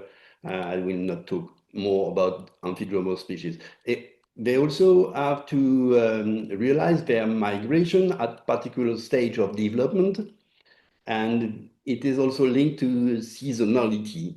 And for most of them, we consider that it's important that most of the individuals realize these migrations. So that means that in Europe, we consider at the moment there are about 29 species of diatomous fish. We have heard a lot in the previous talk about sturgeon, but also about shad. There are also lamprey and other species as listed here. Wow, and we're working at the world scale to imagine the number of them. So why to look at these species? It has been mentioned by other colleagues before. These diatomous fish, they provide goods and services. Of course, they are used for human consumption, depending on the species. They have very strong link in terms of culture with collectivity, with regional habits, and so on. And also they contribute to a trophic network, either in freshwater, in marine, and marine waters. So the context is, as you can see on this graph, most of these species are in a very poor state, and some of them are critically endangered. For example, the European sturgeon and the European eel, they are listed in an international convention. And generally, we mentioned there are 5 important factors explaining this decreasing: the dams, overexploitation, habitat degradation, climate change, and chemical pollution. But what do we know really about the importance of these factors? It's what we would like to go through with you in this talk. The first thing is what we know about the impacts of these different factors. If we know how they work, have we identified and implemented solutions to mitigate these impacts? And more important for me today is, well, what are the issues that remain unsolved? First one, we have heard about dams. You know that from the middle of the 19th century onwards, there have been a lot of large concrete dams building everywhere in Europe. You have on this graph, on this map, the Iberian Peninsula, and in the dark gray, it's the only remaining part which is still available for diatomous fish nowadays in Spain and Portugal. And comparing to the bright gray, which is completely inaccessible, and it is mainly due to the building of large dams. So it is clear that the building of dams has led to extinction of some anadromous population alone. That means that we don't need to have another factor to explain the decreasing. For example, the shad in the Seine, the European sturgeon in the Guadalquivir and the Rhône, and the Atlantic salmon in the Seine and the Garonne. It is clear dams alone have extinct this population, but it also limits the availability of suitable habitat for catadromous species like the eel, and also it constrains the anadromous species that can use the downstream part for their spawning ground to a very limited part. And furthermore, some of these dams are also equipped to produce electricity, and to do that they have turbines. And depending on the type of the turbines, they kill more or less individuals, fish migrating downstream. So this is the situation concerning the dams. But from the time, a lot of types of fish ladder, which was the initial name, have been developed with more or less technology or natural approach to gradually facilitate upstream passages of fish. You have some example here on this slide of some very classic vertical slot paths, fish lift, which are which were built on large rivers. Also, more recently, we developed bypass channel. You have an example here in the Rhine, and some fish paths were also developed specifically for some species, like the eel path, which have been developed, and you have an example here in Bordeaux. It's important that fish can move upstream, but it's also important that they have to come back. So, but the downstream passages devices are very limited in numbers nowadays. And for me, the most important thing to keep in mind is it's not only a problem of one dam. The problem is that there are numerous dams in rivers, and the succession of dams, even if they are equipped with good fish paths, it induces delays. That means that the individuals will arrive later in the upper area, either to grow or to reproduce. And if there are several dams, the proportion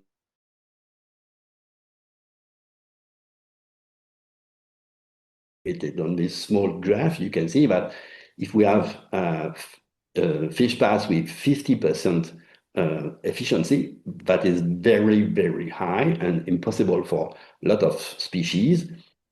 If you have, for example, 4 dams, that means that 4 dams, you have less than 10% of individuals that can reach this area. So our problem, we have techniques to enable fish to move upstream, but due to the succession of dams, it is still impossible to enable a high proportion of individuals to reach this area.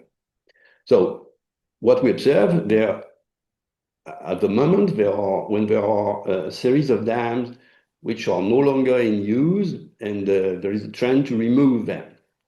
So it happens mainly for small and medium dams which have no more economic function or need renovation and cost a lot to be renovated. But however, it's always a conflictual situation, and it's a local challenge to what to do with this environment after you have suppressed the dam. You have 2 pictures here from the Sélune River in the northern of France, where 2 large dams were removed. And you observe at the moment that you have a very rapidly new ecosystems with the return of diatomous fish, but the challenge is mainly for human collectivity, what to do with this new environment and how to manage these new things. The second important driver is overexploitation. It is mentioned, as I can see on this picture, that you know that in the Danube, overexploitation has long been the norm for sturgeon, which were heavily exploited for their roe without sound management rules at sea and in fresh water. So fisheries regulations have been introduced, but generally very late, and especially when fisheries were no longer profitable. It doesn't mean that the overexploitation and the fishing was the main cause of the decline of stocks, but it was, and it is still a factor that can be addressed rapidly by management, because you can decide rapidly to modify the rules, you can implement a ban, you can implement moratorium, you can implement quota. So you have different ways to imagine to regulate fisheries and to avoid by technical and administrative decisions how to limit the overexploitation. But it is necessary to reach an agreement when populations are shared between countries, and the Danube, you know that very, very good. And the other point is IUCN listing, as mentioned before, by the European eel was critically endangered, but however, it is still exploited commercially at the moment in Europe. So that means that the listing in an international convention is helpful, but not decisive in some time. We have heard about poaching, so you know that very good in the Danube. Here you have a graph of the seizures realized by Europol concerning the glass eel. Glass eel is caught in Bay of Biscay, and it costs a lot of money. And due to this important market, there is a huge traffic. So law enforcement measures are in place and they are necessary, but without a more comprehensive socioeconomic approach, it seems difficult to really reduce the case in the Danube for sturgeon poaching, but also the same for the glass eel in Western Europe, in France and Spain. And looking at this graph, you can notice that in the recent year, the number of people arrested reached more than 200 people were arrested for glass eel trafficking, and they size more than 20 million individuals. So it's very important, and it is generally linked to overtraffic. So it was poaching. Poaching is one point, and it's linked to species that are very important, that can represent a lot of money. But bycatch is another problem. It is linked to fisheries. When you fish for a target species, you will catch accidentally other species. And when you catch a protected and endangered and threatened species, it's a bad catch that can threaten the population. So as we have heard from the presentation of Beata before, there have been we have written a report about the importance of bycatch, how to limit the bycatch, what to do. It's important to improve the data collection. We have heard just before from Christina talk about the initiative in the Black Sea to collect more information about bycatch. And when you know more about bycatch, you may imagine to adjust measure to limit the overlap between the fisheries and the habitat used by the species you want to protect. So we listed in this report the different proposals to implement to limit the effect of bycatch. You can imagine to limit the overlap of the population and the fisheries. You can also look at the gear you use. You have on this picture a gear dedicated to catch smelt. Smelt, maybe you don't know, it's a small diatomous fish you can find in the north of Europe.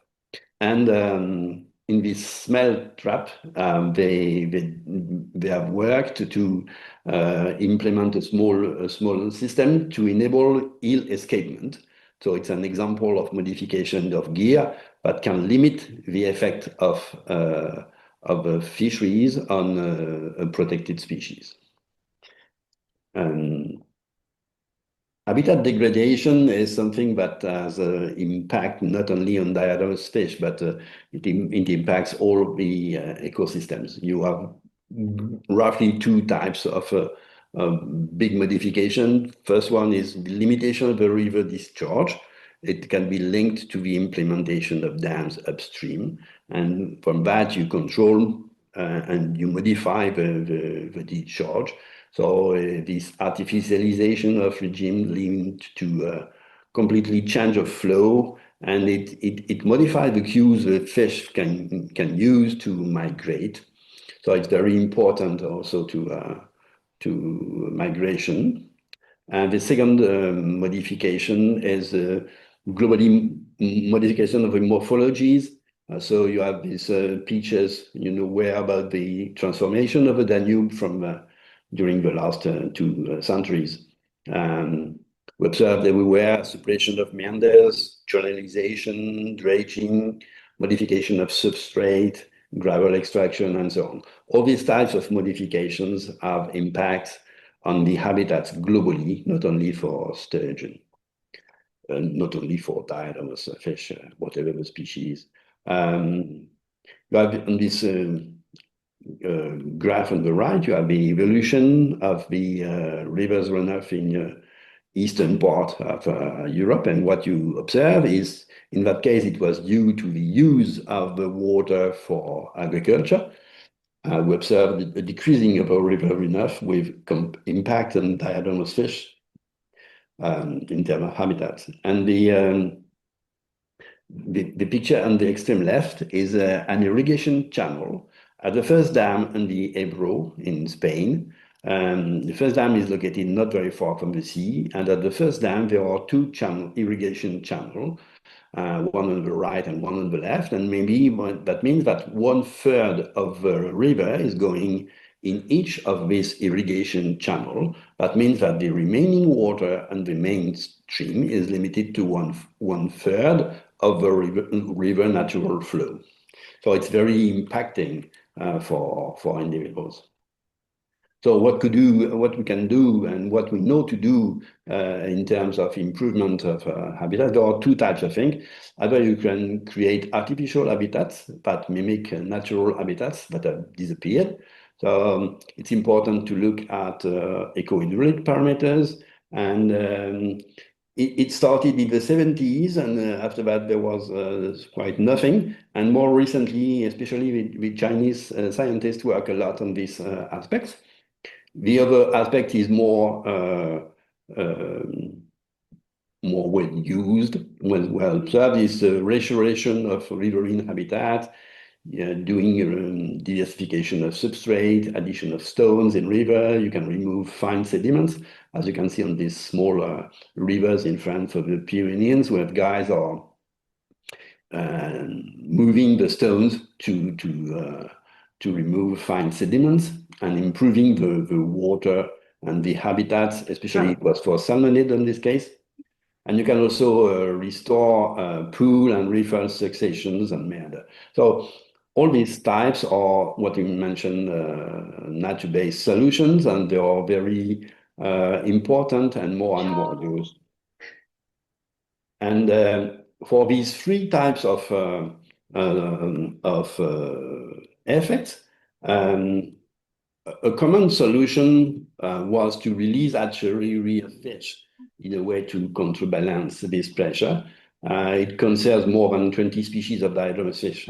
That means that you need to master the reproduction to produce wild-like fish, and it has a cost. It's globally efficient to sustain fisheries as far as you can release a huge number of individuals. It has been the case for sturgeon, with a huge number of individuals released in the past. It was for commercial fisheries. It is still the case for salmon and trout everywhere in Europe, and it is for sport fisheries. And there is a special case of the heel, which is not reproduced. It just transferred from the south of Europe to north of Europe to support fisheries. But to restore population, for the moment, it's not so convincing. At least there are some difficulties to really release wild-like individuals. So there are a lot of work at the moment to try to improve the rearing process to be able to release individuals as wild as possible. Climate change is a global pressure, which is an addition to the previous one. So it changes temperature, river flow, and ocean current. There are a lot of consequences for diatomaceous fish. It is clear to understand that it depends on the sensitivity of the fish to the temperature. There are species of cold water, like salmonids, and other species. So for cold water, it reduces the environment, the suitable environmental conditions, leading to extinction of southern population. It was the case in Smelt, in Gironde, and it leads to a range restriction of their distribution and limited number of basins where they can survive in the future. And the increasing of temperature at sea also limits the growth, what is observed for salmon. For warm water species like the mullet, for example, and you have this example on the right for depending on the scenario, depending on the different scenario, this species, the mullets, can increase the number of basins where they can find suitable habitats and increase its distribution. On the contrary, the map on the top of the picture, it's about the habitat used by the trout in Spain, in the Pyrenees. And what you observe is the green part is the part which is still suitable habitats for the trout nowadays. And the red part is the part of habitats that were used by the trout population in the past, but have been lost due to increasing of temperature. And at the end, chemical pollution. I would like to insist on this because pollution of an agrosystem is well documented. And there are interactions with other factors, interaction with climate change, because as there will be less water, it will increase mechanically the concentrations, and also linked with dams, because dams they accumulate polluted sediments upstream. So when you open the dam, for cleaning or what you want. You release a lot of polluted sediments, so it's very important. So it is clear we observe pollution of agrosystem, but we observe we have very limited number of research focusing on the effects of this pollution on fish. In the cases of pollution-related mortality of diadermous fish have been demonstrated only experimentally when we expose one species to one compound at a high concentration. It has been observed in a heavily polluted situation, mainly in the Caspian Sea, in Azerbaijan, for example, or in Canada. And in some cases, when it is associated with extremely high concentration of organic matter, leading to a lack of oxygen. So it's not really, from our point of view, it's not really a pollution, it's a difficulty. So you have two pictures. One of the top was a situation in the Seine and near Paris in the 60s with a period of very high polluted water linked to the use of detergent. And the second picture has special things. There was a bloom of algae in the Elbe River in 2022, and this bloom of algae released a huge quantity of toxin, and this toxin kills everything in the river. So it's a very specific pollution linked to a global disorder of the river. So what do we need to work more on the effect of pollution, because the demonstration is difficult to establish using classical approaches, because there are so many chemicals that it's not possible to test all of them, but it is not realistic to imagine there is a link of only one chemical on the population. It's a cocktail. So only specific experiments enable to conclude the effects of chemical pollutant on diadermous fish, and we need much more research on addressing the effect of chemical pollution on diadermous fish. I don't tell you that there is no effect. I tell you that we have not demonstrated clearly the effect of the present water quality in terms of chemical cocktails to the individuals. And so we know that the improvement of water quality took a long-term effort, and it's important to stop the source of the problem, and stop releasing mine water, stop dredging estuaries in summer period, and it's important to remove polluted sediment when we can, and to take care when we remove dams for what happened to the sediment upstream. And what you observe is when we have a more clean area, we observe a recolonization of the deserted areas by diadermous fish. And the picture on the right, it's just a result of an experiment, a recent experiment here in the Garonne River.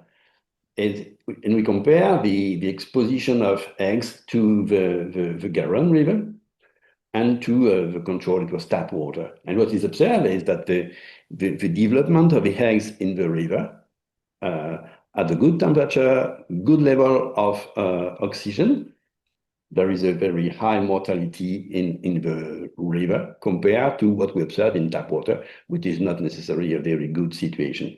That means that there is a limitation of the productivity of population linked to the water quality.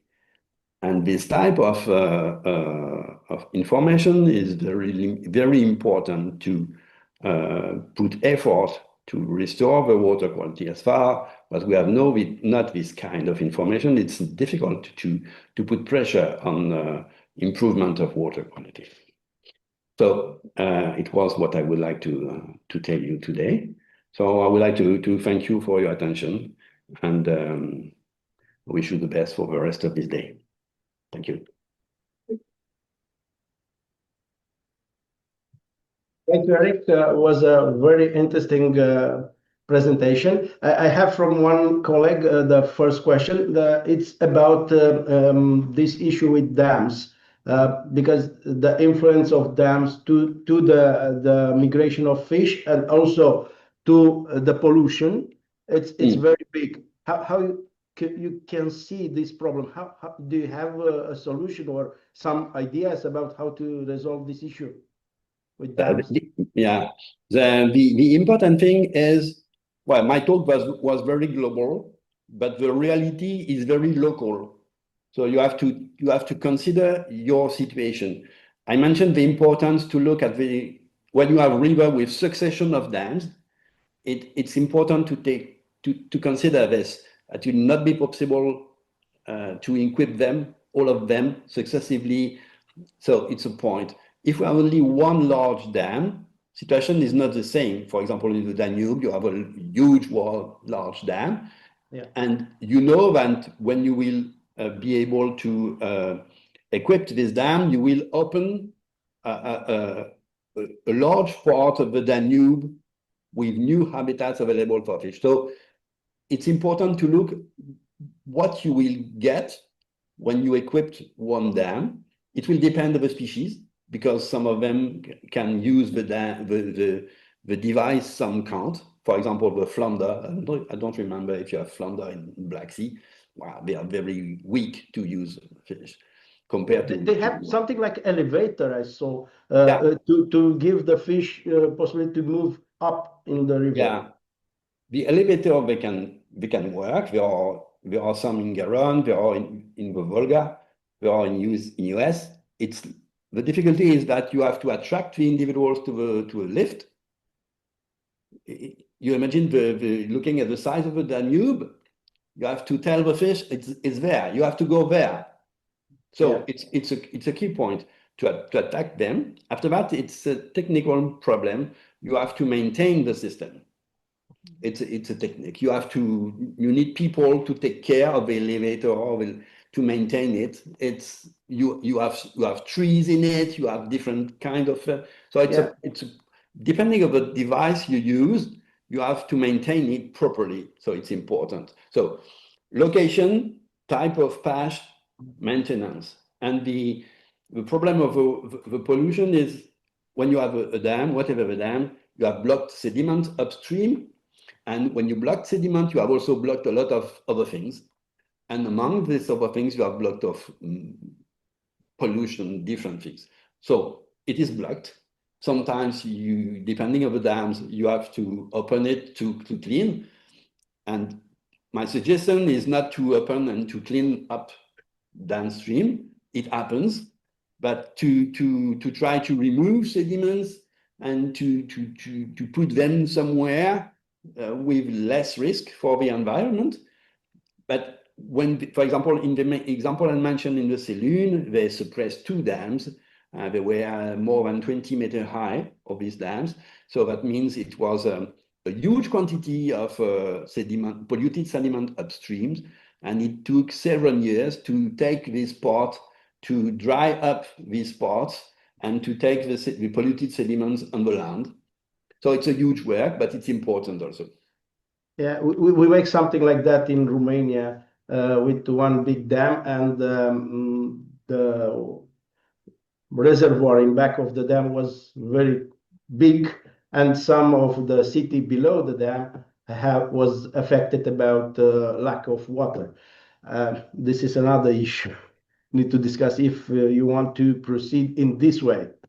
But I saw also other approach in China, where on the Yangtze River, they have the 3 dam, the biggest in the world. They have crane on the dam and work 24 hours from 24 hours only to get the dirt and what sediment is there to put in some trucks. And it's 24 hours activity though, so it's crazy to see a very big dam and with crane to work all the time.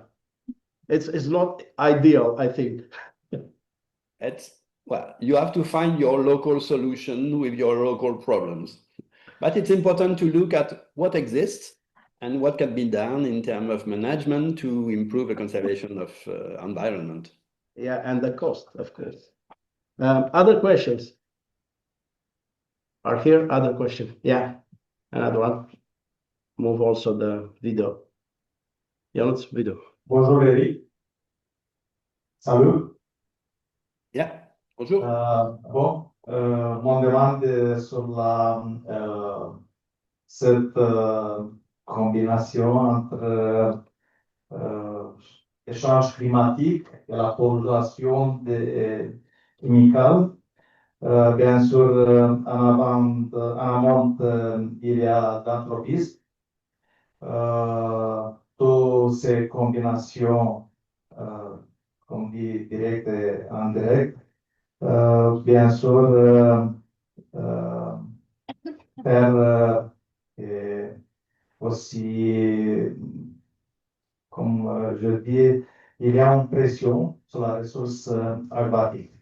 Bon, parce que ça est de notre discussion. C'est fait des prédictions, c'est fait des estimations pour l'avenir. Qu'est-ce que vous pouvez dire vis-à-vis de ça? Alors, quand on réfléchit aux situations qui peuvent arriver, on travaille sur des modèles et les modèles sont basés sur des scénarios. Et donc, l'exemple que je présentais avec le mulet-porc, c'est voilà, une fois qu'on a compris comment l'espèce est distribuée et qu'on simule un effet là, on a simulé juste des modifications de température et de débit. Voilà, ça nous donne une possibilité. Okay. Si je regarde le Danube et la mer Noire, I'll switch in English, sorry. Well, when you look at the future, we use scenario to be able to discuss with people, just to discuss. It's not the reality, just to discuss. And it's helpful. That means that it gives you information about the possibility.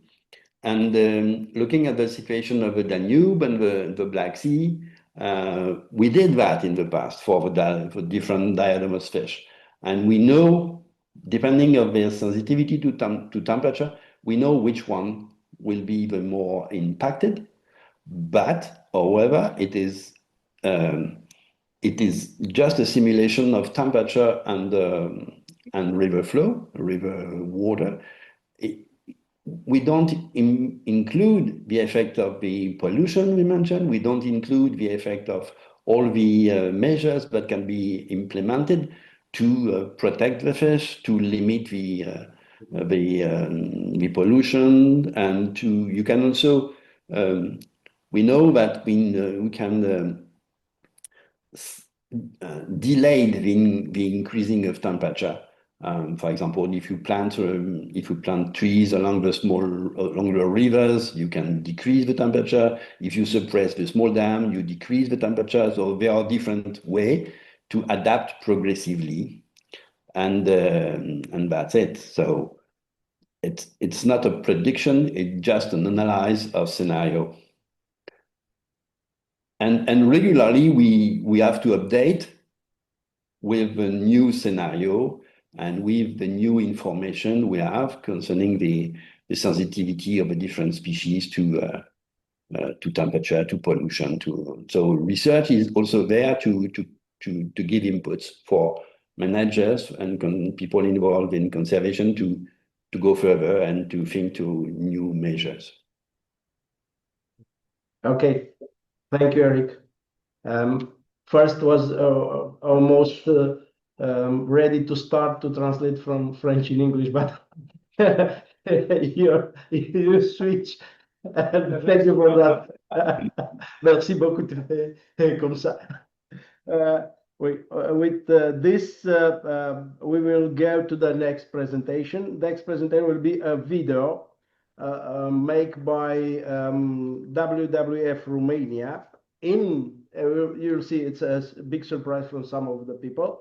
And the name of video, Did Like Sturgeon to Become a Danube Brand? Researcher Goal. You will see in the video who is the researcher and the whole issue.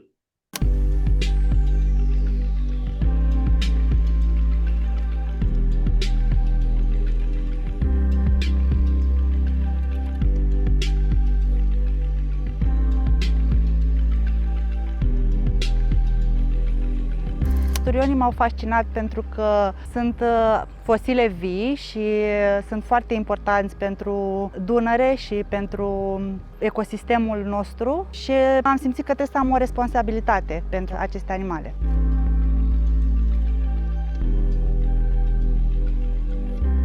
Totul este fascinant când vorbești despre sturioni. Oamenii nu se așteaptă ca acești sturioni să fie atât de sensibili, ca tehnologia de reproducere să fie atât de laborioasă și, în primul rând, multe persoane nu cunosc istoria acestor specii.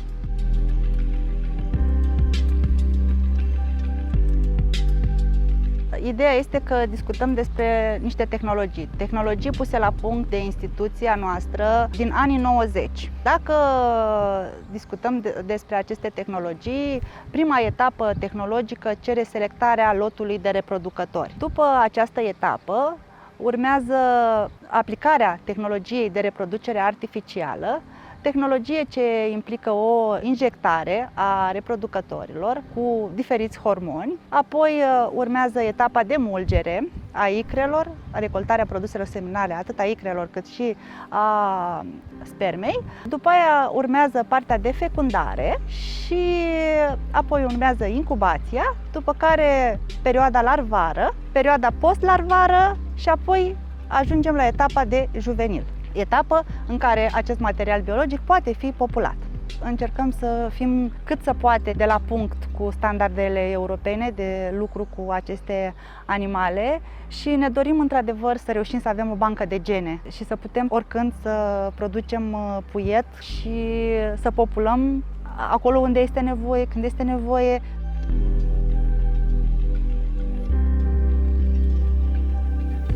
Când ajunge la etapa de juvenil, este aclimatizat în condiții de helește, în cadrul acestei ferme pe care dumneavoastră o vedeți, cu un anumit curent de apă, ca el să se obișnuiască, pentru că, în general, partea de predezvoltare se efectuează în incinte de creștere tip EVOS.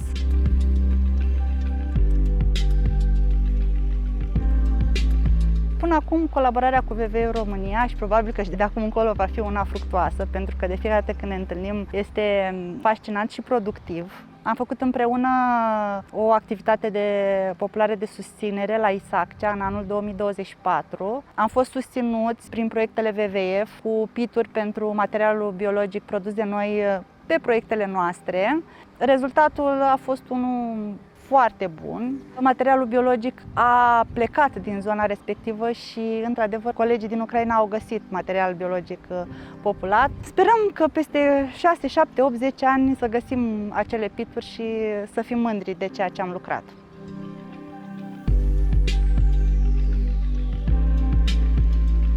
Treceri în zonele de baraje, educația oamenilor din jur, a pescarilor cu precădere, a copiilor, pentru că ei sunt viitoarea generație care vor moșteni această responsabilitate.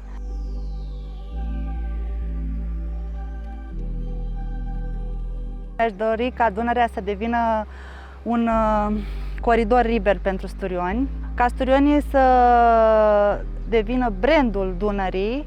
Asta este ceea ce aș vrea eu pentru sector și mai ales pentru Dunăre și pentru delta Dunării.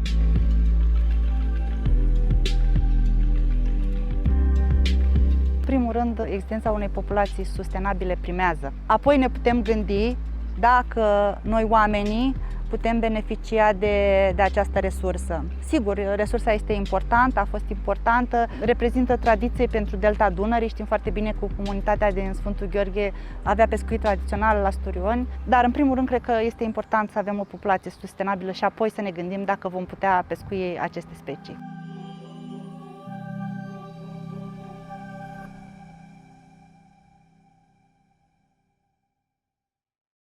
On the presentation is Aurelia Nica from Galați University with the behavior, psychological and locomotor response to migratory fish.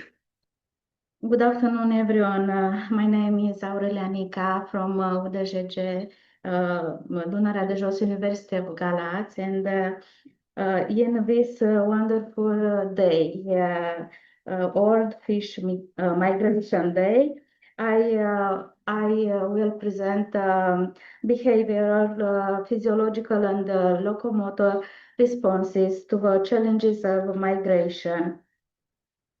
My structure of presentation is the introduction to the migration process, behavior adaptations, physiological mechanisms, locomotor performance, integrative challenges, and implication for conservation. Introduction of migration process. Migration is defined as a persistent and directional movement of animals between two or more areas, usually associated with seasonal environmental changes and reproductive cycles. These are perseverance, movement continuous, despite obstacles, unlike foraging movements that seize upon reaching a goal. Directionality, heading, maintain our goal-oriented navigation over significant ecological distances. Cyclicity, return movement often occur in synchronization with the photoperiod, temperature, or resource replenishment. And scale, it includes takes off from insects to large fauna, blue whales, including fish. Migration connects ecosystem on a vast geographical scale, contributing to gene flow and maintain biodiversity. Approximately 220 species of migratory fish, including 16 species of sturgeon, contribute to this inter-ecosystem connection. Energy transfer, the importance of sturgeon in this seat. Sturgeons have a major ecological significance because through their migration between the Black Sea and the Danube, they contribute to the transfer of nutrients between ecosystems, maintaining trophic balance and supporting aquatic biodiversity. Regarding disease dynamics, migratory connectivity facilitated the spread of pathogens, but dilutes the local parasite load. Behavioral adaptations, navigation systems, orientation, and social strategies. Migratory animals rely on integrated hierarchy of sensory cues calibrated against each other during development and used differentially depending on environmental conditions. Magnetic compass, stellar clues. There is no evidence that sturgeons have an innate star map, as has been suggested for some migratory birds. In their case, orientation is explained mainly by magnetoreceptions and other sensory mechanisms, not by the position of the stars. Solar compass, while in salmonid orientation can also include light-related components, including the sun. In sturgeons, the magnetic compass and chemical science clearly dominate. In their typical environment, such a mechanism would be a limited utility. And the olfactory navigation demonstrated in salmonid and sturgeons, long-distance navigation through olfactory gradients of the landscape. Sturgeons can detect and memorize the chemical signature and the way to develop it, which later helps they identify and return to the same river system for reproduction.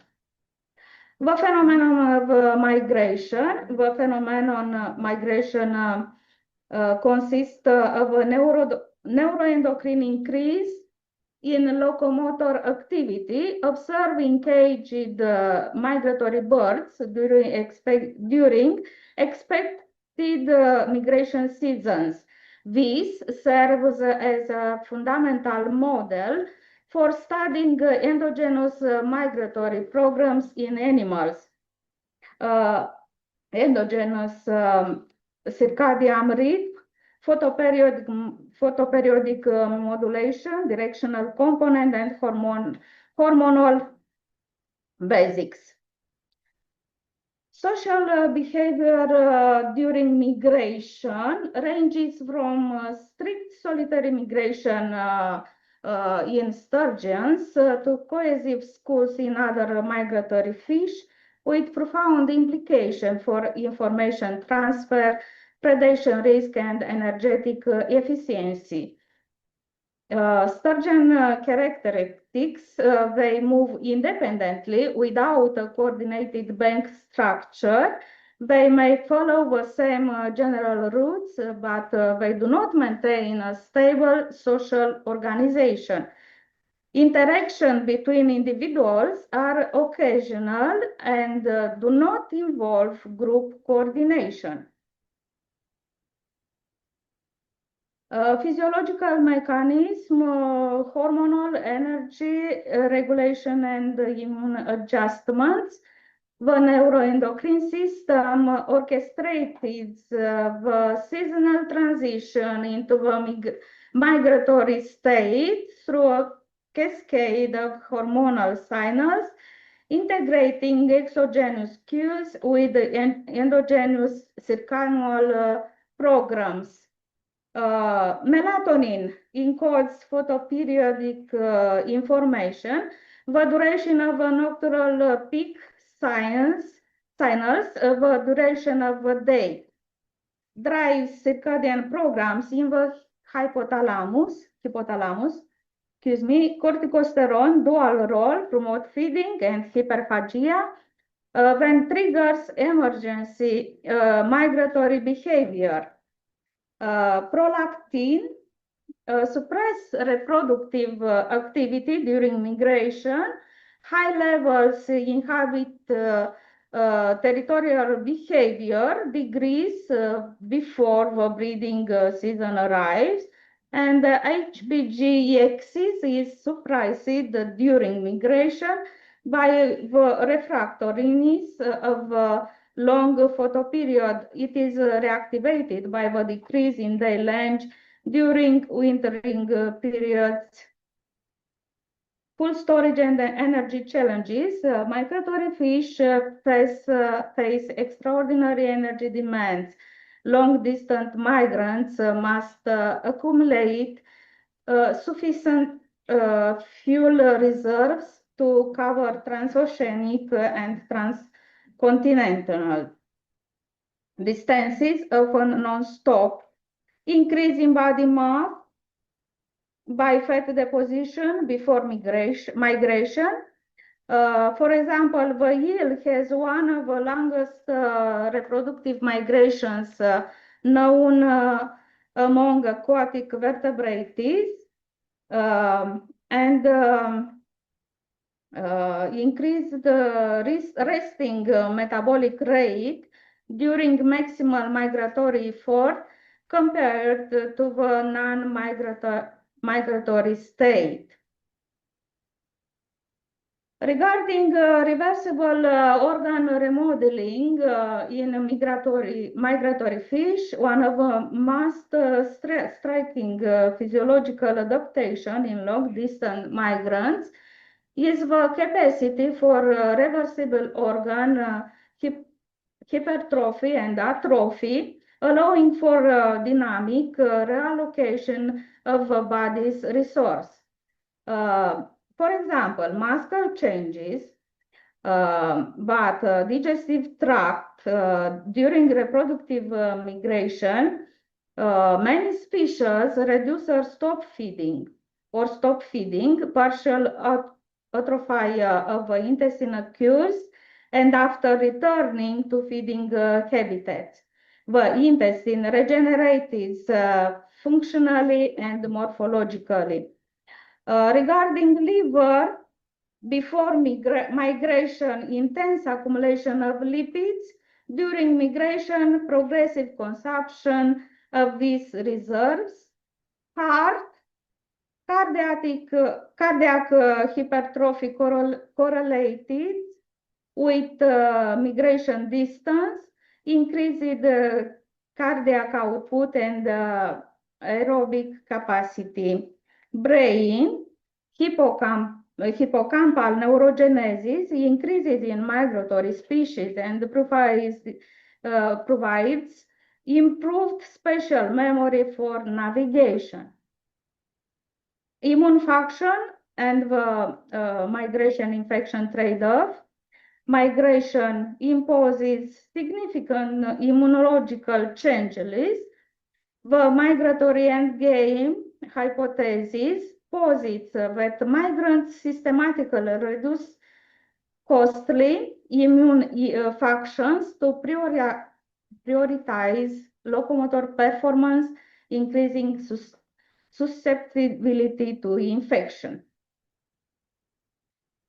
The biomechanics and adaptation to migration of fish reflect the fine integration between hydrodynamic body, structure, muscular efficiency, and orientation mechanisms such as magnetoreception, which together optimize energy consumption and allow for long distance travel in variable aquatic environments. Skeletal muscle physiology in sustained swimming over long distances, dependence on aerobic metabolism increases, and the activity of oxidative enzymes in muscle fiber intensifies. There are mitochondrial volume density, fiber type composition, lipid use, protein catabolism, and myoglobin concentration.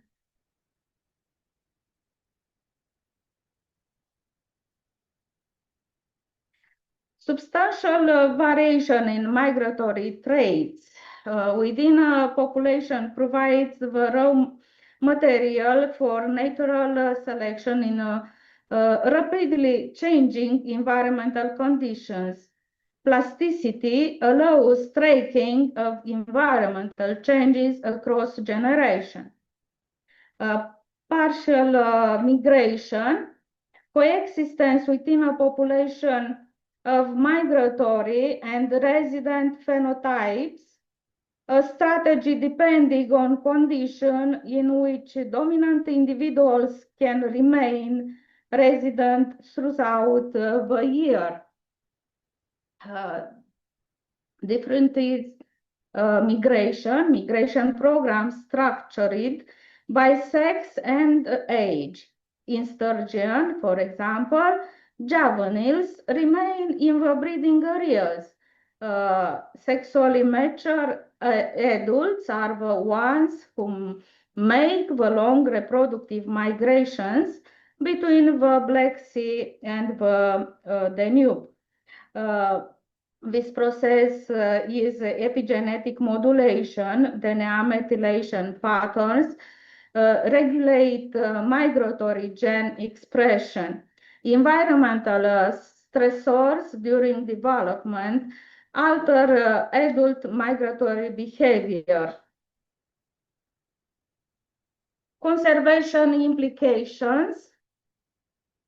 Migratory species are among the most vulnerable to global change because disruptions at any single point along the migratory route can cascade across the annual cycle.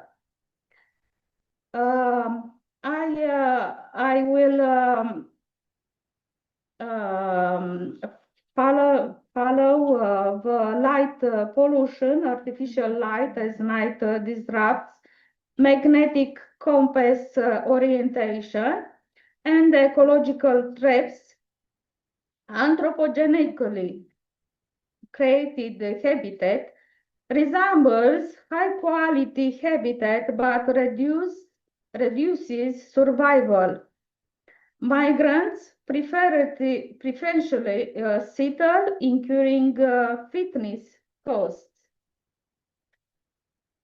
Conclusions and future directions. Integration is key. Migration is a all-organism phenomenon. Technological enable advances, miniaturized GPS, and heart rate longers now enable continuous biologic across entire annual cycles in small bodies species. Conservation priority, full annual cycle frameworks, international flyway treaties, and climate adaptive management strategies are urgently for the population declines. Thank you for your attention.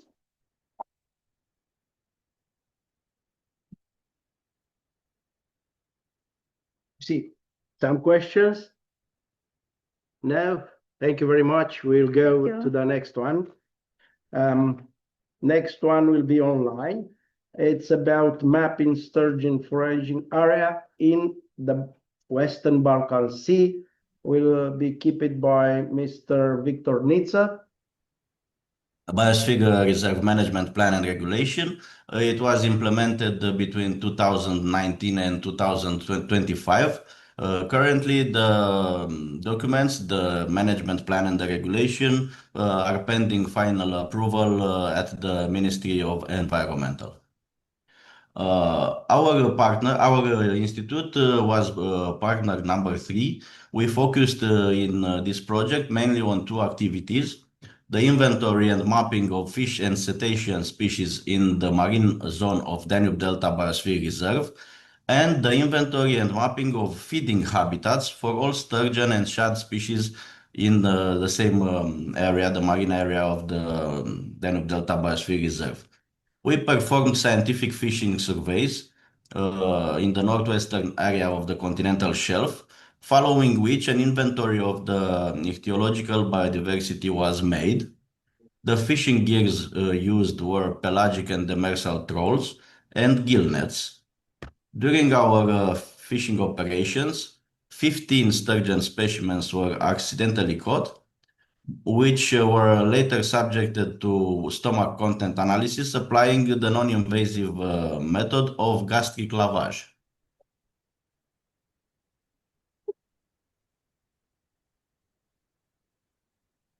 So the specific activity was performed at the area of the Danube mouth, the Western Black Sea Shelf in Romania. This represents a traditional feeding ground of the family Acipenseridae. At the same time, in the recent years, the marine zone of Danube Delta has become targeted by beam troll fisheries of the invasive gastropod Rapana venosa, with a potential destructive impact on benthic habitats. Our study aimed at performing an accurate mapping of sturgeon foraging areas in order to propose appropriate management measures. Zoobentos samples and stomach contents analysis were performed in order to identify the feeding preferences of the sturgeon species we investigated. So I was telling you that we caught 15 sturgeons, 15 individuals. Beluga was observed sporadically. Russian sturgeon was the least observed, while the starry sturgeon was the most abundant. In order to investigate the stomach contents of the sturgeons without endangering the physical integrity of the individuals, we applied gastric lavage, an adapted internationally agreed method. The entire procedure, from retrieving the fish from the fishing gear to releasing them into the sea took between 3 and 7 minutes, depending on the size of the specimen, as well as the amount of food found in the stomach. The lavage procedure itself took about 30 seconds each sample, and after the lavage was completed, all sturgeon specimens were safely released into the sea, while the stomach content was preserved in formaldehyde for 10% and later analyzed in our laboratories. The food array of Huso was dominated by fish and organisms belonging to the group Bivalvia, while Acipenser gluten was feeding mostly on bivalves, and in the case of Acipenser stellatus, items belonging to Polychaeta and Crustacea groups were dominant. Following the analysis of frequency of occurrence, the most consumed type of food was Crustacea, Decapoda, followed by fish. According to the analysis of the stomach content samples, bivalves represent the dominant group of food elements for large sturgeon species like beluga and Russian sturgeon, while polychaete seems to be essential for smaller sturgeons like starry sturgeon. Fish and crustaceans were present in the food spectrum of all our investigated species. The zoobentos samples show the higher concentration of polychaetes and crustaceans in the northern part of the analyzed perimeter. You can see the left and the center map, while mollusks in the right map had a more uniform distribution throughout the entire area analyzed.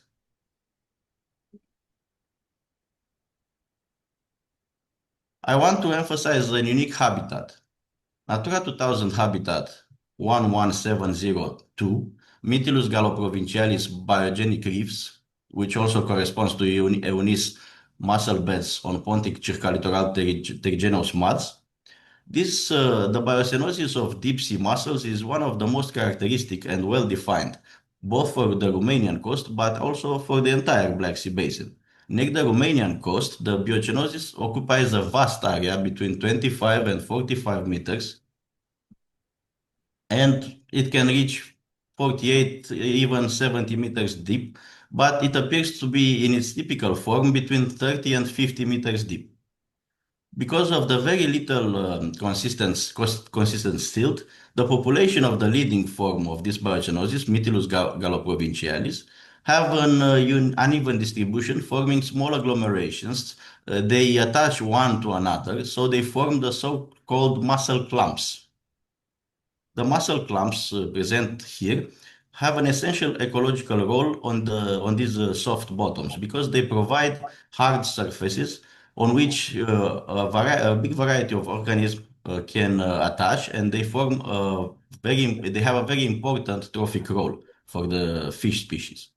Also, the three-dimensional character of this biocenosis contributes to a high biodiversity in the area, and this supports fish species by providing areas for shelter and for growth. The stomach content analysis we performed revealed that the macrobenthic organisms identified in the study area, especially deep sea mussels, represent the trophic base of these vulnerable species, underlying the importance of the perimeter as a feeding area for ichthyofauna. We can therefore conclude that the establishment of areas where fishing, bottom fishing, is restricted can be beneficial both for the vulnerable and essential fish habitats identified, but also for the ichthyofauna as such, given that they can function as nurseries for the neighboring fishing areas through the spillover effect of adult fish and propagation of eggs and larvae, contributing to the support of fish stocks in optimal parameters and consequently of a sustainable fishery for local communities. Mapping the most important foraging areas of sturgeon and stomach content analysis by gastric lavage brings novel scientific input to the overall availability of food supply in the northwestern Black Sea area, as well as the feeding preference of the species studied.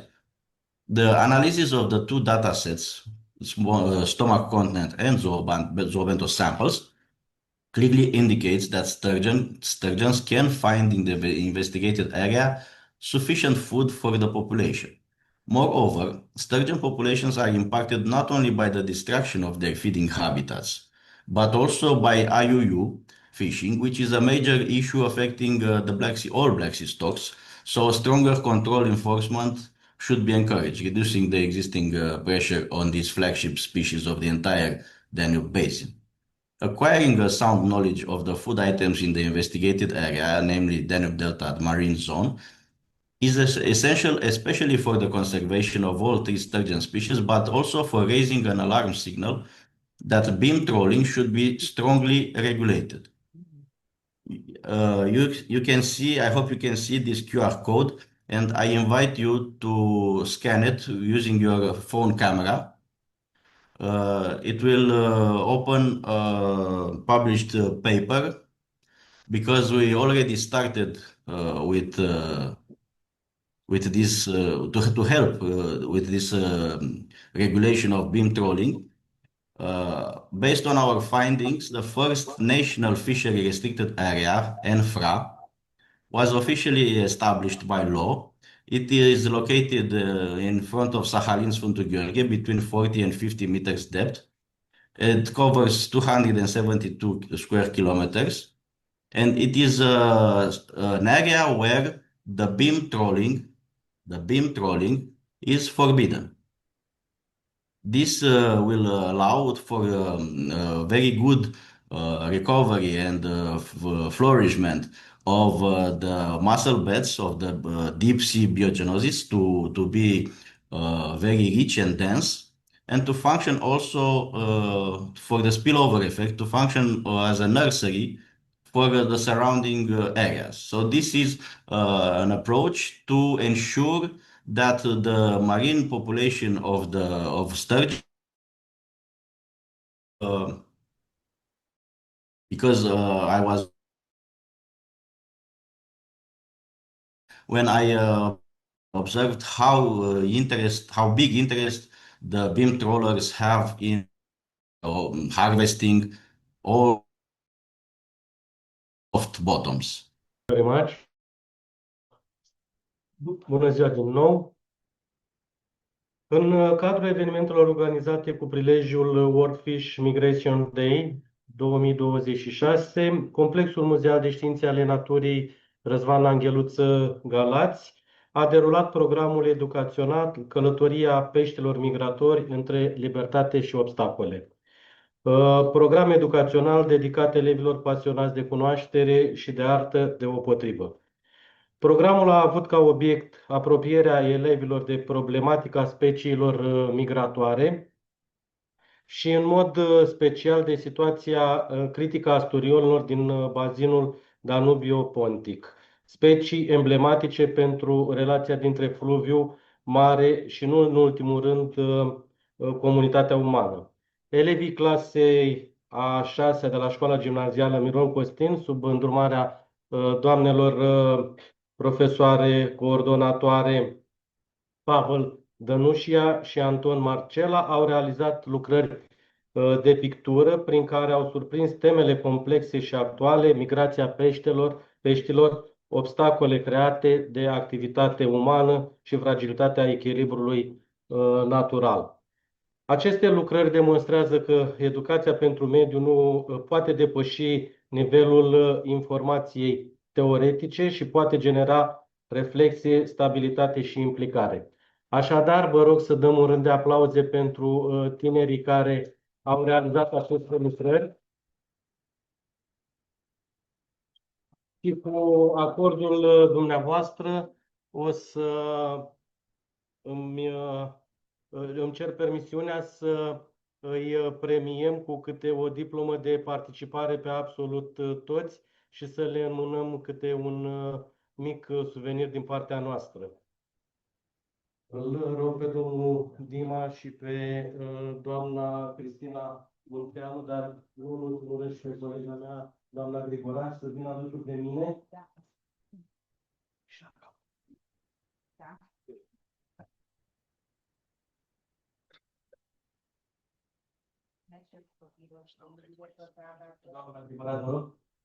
Mulțumesc și copiilor, doamnelor profesoare care au îndrumat această activitate, dar și domnului director care a făcut posibil ca acest lucru să se întâmple. Bineînțeles, această conferință se întâmplă datorită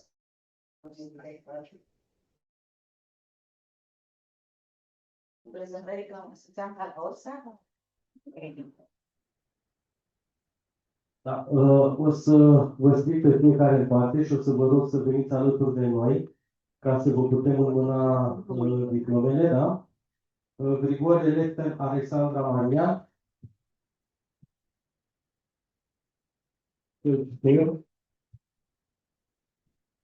Doamna Grigoraș. Popa, rămâne aici, te rog. Rămâne aici unde noi. Popa Larisa Andreea.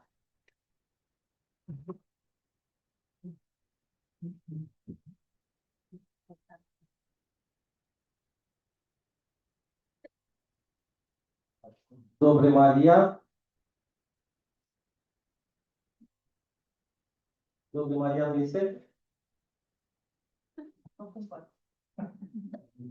Turtureanu Andreea.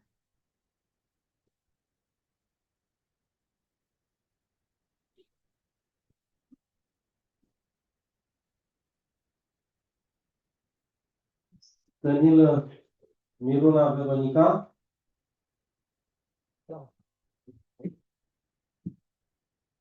Sândoiu Carla Gabriela. Ileanu Iulia.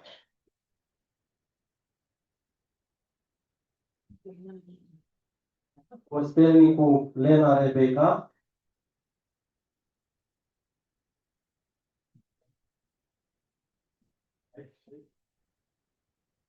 Costelnicu Evelin Gabriela.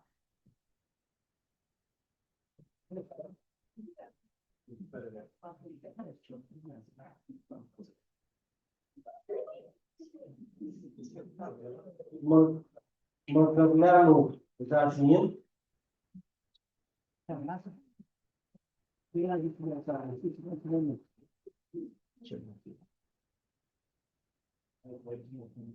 Iordache Maia Sofia.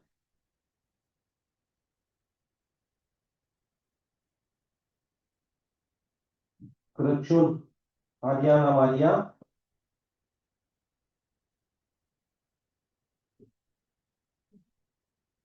Condrea Andra.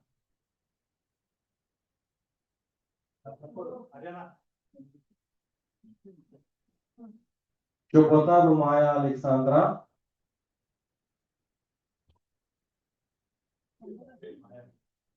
Bute Diana Ioana.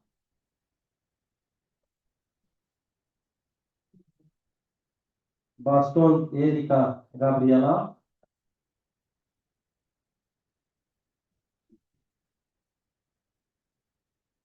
Novak Teodora.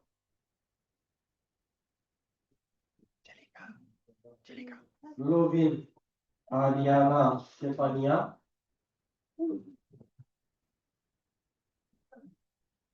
Ilie Miruna Andreea.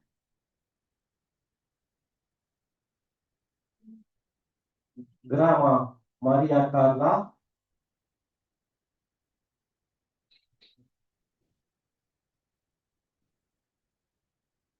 Crăciun Maria. Costin Ana Teodora.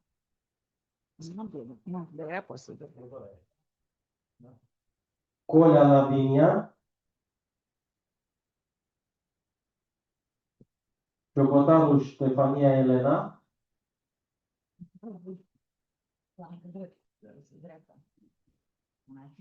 Baston Alexia.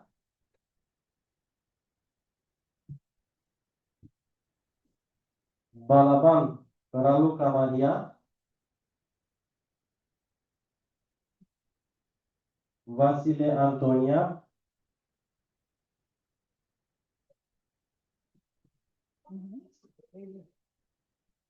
Cerbulenco Sabina Alexandra. Roșca Alexia Maria. Tudorie Maria, nu în ultimul rând. Mai avem. Auzi, ce am terminat? De ce am terminat? Ștefania, Elena.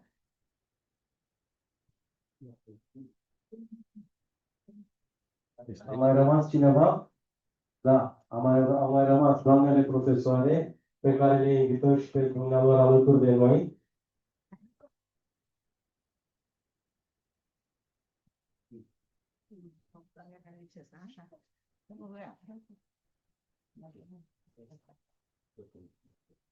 Hi, everybody. Hi, the online guest.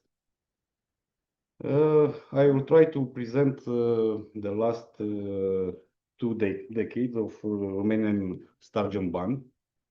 And to start, I make an overview why we in 2006 the Romanian ban was applied in Romania, Danube water and Black Sea water. So why this? Because we have some points in the fate of the sturgeon in the last century, and I will start with the first Romanian law in the 96, and I believe this is a reason that we had juvenile overfishing, because the dimension of the rule in the law, in the first Romanian law, was very low. So before this period, we in Romania water, we don't have a ban period for sturgeon, and with this first law, the harvesting dimension was like an example for beluga sturgeon was like 100 centimeters. At 100 centimeters, beluga has like 6 years.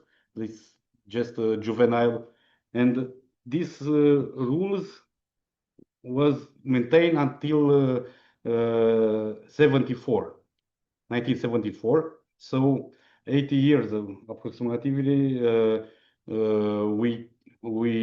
The rule was if the fishers catch a beluga of 101 centimeter, they can harvest it. So I believe this is juvenile overfishing. But in 60, in the Black Sea Convention, Romanian banned the first sturgeon species for fishing, Acipestre studio, and also we have a major problem in the last century, habitat fragmentation. The Iron Gate 1 and Iron Gate 2 has fragmented the habitat and interrupt the migration corridor. So we are here, and the result of all these points, fate points of sturgeon, of Danube sturgeon, we are here with a globally reported sturgeon catches collapsed from 32,000 tons in 78 to only 252 tons in 2016. And in Romania, in special, this is the collapse of sturgeon catches with 85% in the last century, and from 439 tons per year in the period 2024 to only 66 tons per year in period 98 and 2005. And if we search in literature, we can see it at the number. The collapse was with 96% for beluga and 99.74% for Russian sturgeon. So we are in 2005. Some colleagues, and I mentioned Radu Suciu, they discussed with the political party and they installed the ban. This is the catches from each species. So we are in this period of 2 decades of sturgeon ban. A lot of things that happened in this period. The ban for 10 years in the 2006, and after that in 2016, 5 years, and after that in 2021, it's indefinite ban until the population will recover. So in this period, the main aspect that Romania fight for sturgeon was stocking of sturgeon, and you can see it. Romania stock in Danube actually approximately 650,000 juvenile. So okay. Of all this sturgeon releases, we release it in the national program, and after that in a few projects. It's only data until 2020, because after that the program was I don't have any data online, and I stopped it in 2020. So this is the main spot where we release the sturgeon. All the specimen has the Codatoir tag. They are tagged with the Codatoir tag, and were released at different ages, from 2 months until to 40 months. So it's high difference. Brostock usage, this is very important, because the brostock usage was only for the juvenile from wild origin. So this is very good point. Here are the age at release was dominated by juvenile younger than 12 months, which is 63%, and the individual released at 12 or older represent 36.3%. You can see it in all these 4 graphics for each species, each year, that how many juvenile was released in Danube, and the age of each cohort that was released. So in the first year until 2010 was from national budget, and after that a few project was financing this releases. If we are in 2026, in these 4 graphics, you can see it what age this release sturgeon has in 2026. You can see it all this sturgeon was now in this year they are adult sturgeon that can migrate on Danube and spawning in Danube. So most pre-2020 stock cohort have likely reached sexual maturity by 2026. The increasing abundance and upstream spawning migration suggests that some present. Okay, most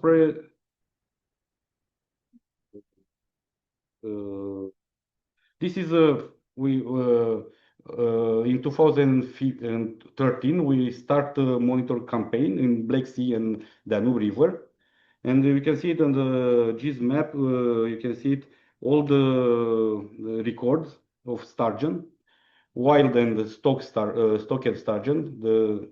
We detected for Codatoir tag, and this is all the base. Technically, in our base, we have 2,040 for unique sturgeon with biometry and picture and so on. The monitor data set includes all these specimens, of which 1,464 are wild, and 40% are Codatoir tag. You can see it in the picture for each species where we cut them and catch them, and the capture of in what year we captured these fishes. This is a very interesting. I can show you on the. I can start here.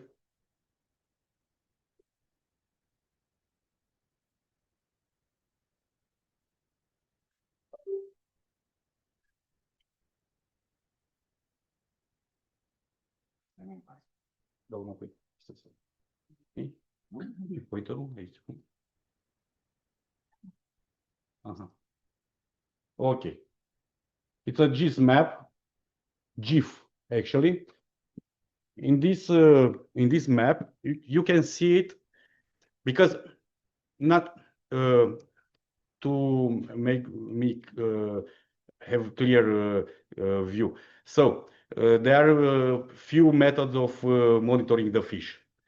If you speak about satellite tag, there are good and bad thing about satellite tag. They you can watch the movement of the fish, but in the open sea.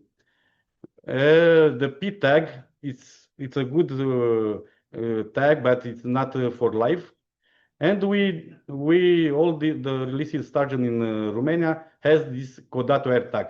That is a passive tag, but it's the good thing of this tag is that are lifetime. The bad thing of this tag is that you must catch the fish. You detect it with some detector, but you can not read the tag electronically. So you must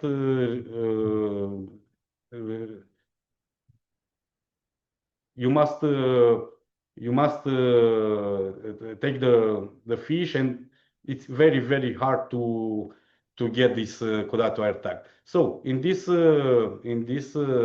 map, you can see it only the fish that we read the Codatoir tag. So in this point you can see it where was released and where he arrived and the year when he arrived.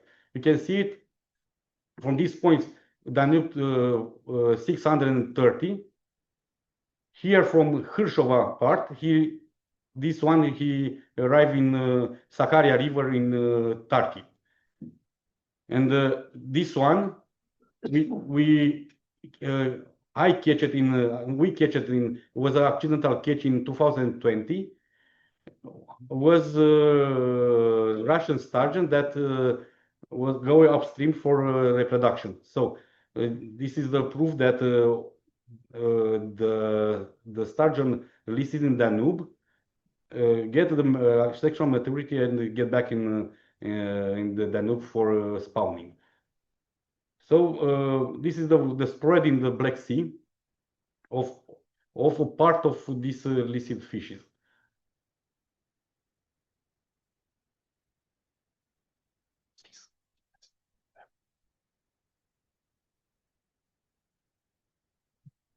You can see it for Huso. Not is something bad here.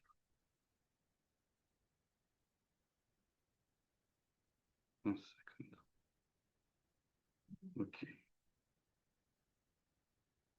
Okay. Huso released in Danube in 2013. You can see it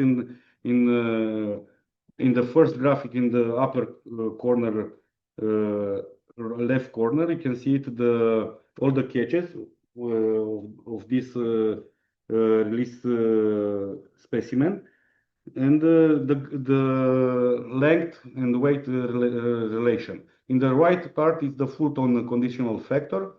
You can see it, all this specimen, all this data in, you can see that the fish are growing, the fish are adapt in the wild, and they survive. Also, for Stellatus in the lower part of the graphic, for Stellatus, the 2015 cohort was received at the average size of 44 centimeters total length and 151 grams. And it reached up to 85 centimeters. So this is the growth. At least the largest CVT target stocked sturgeon documented in this database was Acipesa stellatus released in 2006 at Borcea, kilometer 39, and captured in the Black Sea near to mouth of Danube River in 2017 at 11 kilograms. So this is we catch a lot of this sturgeon that we released in Danube. This was released in 2006 from National Program of Sturgeon Population. For Russian sturgeon in the Danube, Universitatea Danube, UDJ Galați, Dunărea de Jos, University of Galați. In this project, we released like 110 specimen in 2013 and 2015 of Russian sturgeon. In 2013, released cohort showed a clear increases from an average stock approximately 55 centimeters to 600 and 655 grams. And later we captured this specimen reaching up to 140 centimeters and approximately 9 kilograms.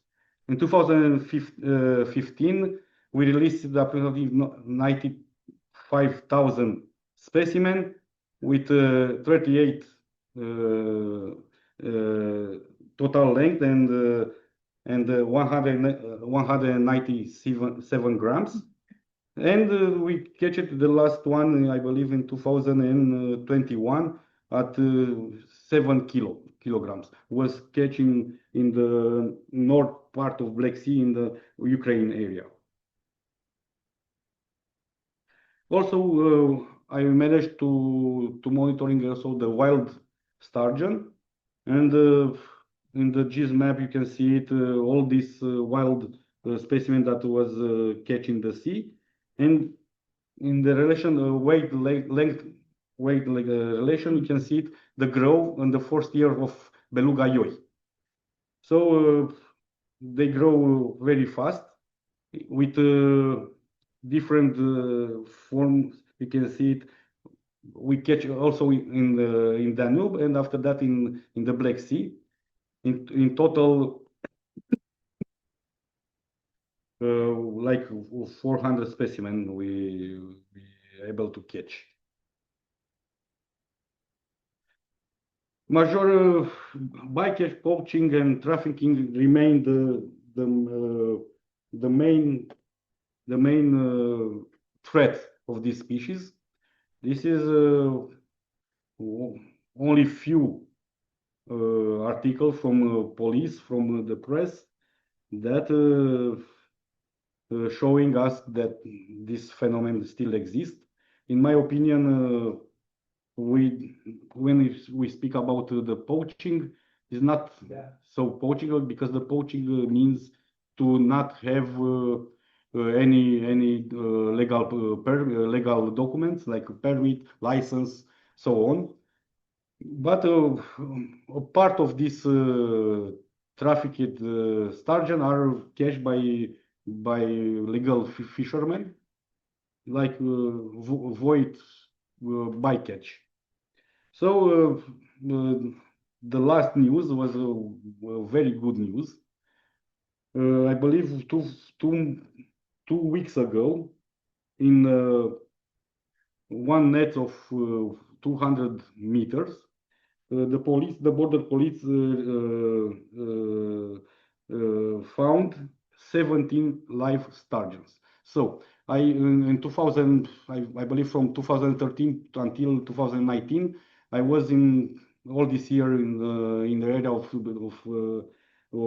St. George village in the Black Sea, and we have fish with 3 nets of 3 kilometers in total, and never we have not catches of 17 specimen in the one net. So this is a good news, because bad and good news. The good news is all these specimen was released in the sea, back to the sea, but the abundance of the sturgeon at the mouth of the Danube River, it's increasing. So it's good news that the program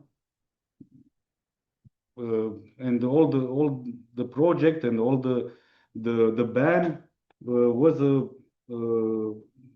we have some results, but also from public data, you can not ignore the sturgeon monitoring for scientific purpose, for monitoring or for research. So you can see it in these 4 graphics for each species and for in total. From 2011 to 2024, extreme and persistent male bias. Only 56 of 732 specimens reported from this kind of scientific fishing were females, represent 7.77% of the total specimen reported. This means like 12 male at 1 female. So it's not right, because all the literature or all the example or all the data from commercial fishing, when it was open, the sex ratio is 1:1 in the migration period, not in the spawning sites, because it's different, but at the migration period, the sex ratio was in all this example 1:1.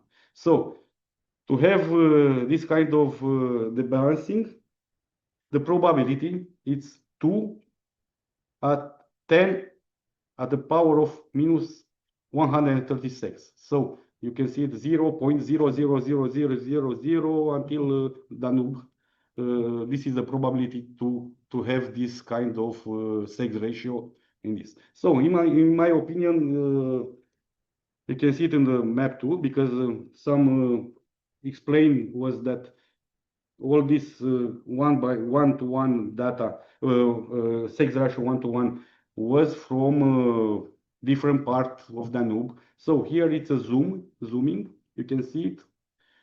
The commercial fishing from 2003, from official data from National Company of Fishery for Fishery Administration, and the scientific data is in the exact that location from Fetești to Brăila, and you can see it for 2003 and 2004. The commercial catches show near perfect sex ratio, with 388 female, represent 51%, and 373 male,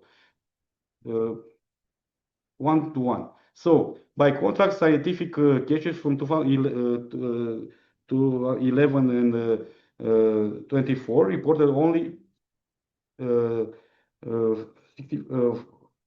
5 females, represent only 7.7%. So if we make a statistical calculation, the question is, where is the I calculated 620 adult females that are not in this scientific fishing report.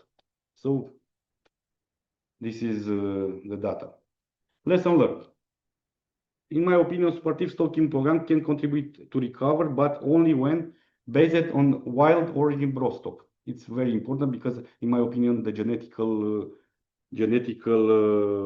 information help the sturgeon to find the original spawning sites.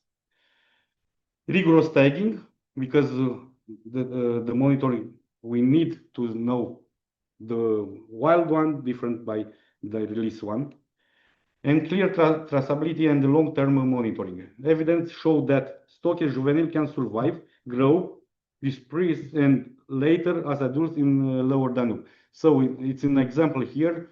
In 2022, the DNI colleagues, they had a project and they catch 6 adult Russian sturgeon. From these 6, 4 was Codatoir tag was released in 2015 by Dunărea de Jos University. So after more than a decade without documented naturally reproduced, Bull-Deșteri juvenile, then new evidence suggests the recovery. So in 2023 was the first time in my life that I catch a Russian sturgeon yoi in the Danube area. So the DNI, they catch it with 1 year later in 2022, after 13 years that they have continuous monitoring of yoi in Danube. So after 13 years, the Russian sturgeon start to spawn and reproduce in Danube again. So I believe Dunărea de Jos University of Galați, it's with this controversial project and from administrative point of view, is one of few institutions from the world that save the sturgeon species with this project. Because DNA sample will prove this argumentation. So, what are challenges?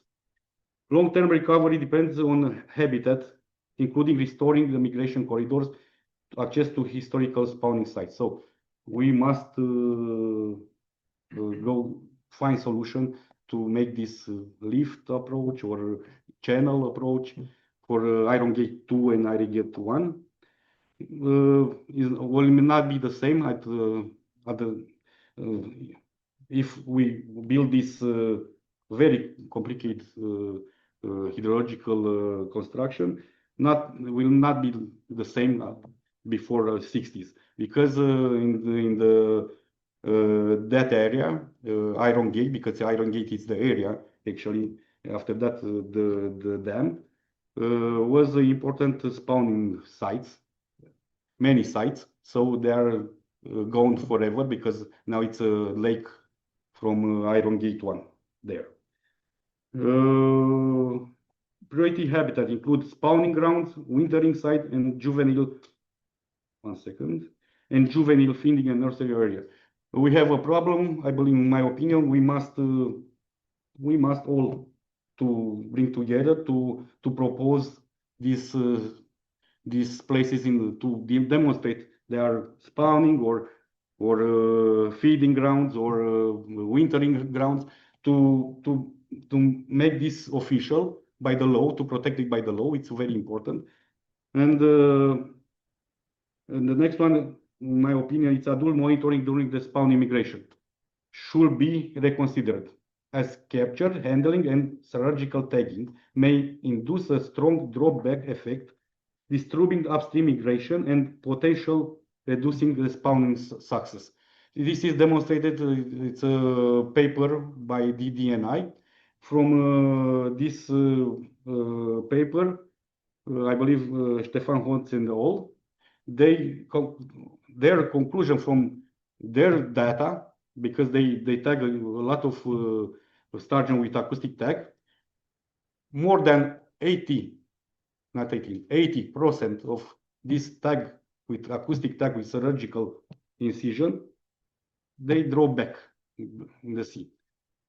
The 20% remain that go upstream, they don't know if they are still reproduction or not. So, in my opinion, we must stop all the intervention in migration period in Danube for monitoring. You can tag in the sea.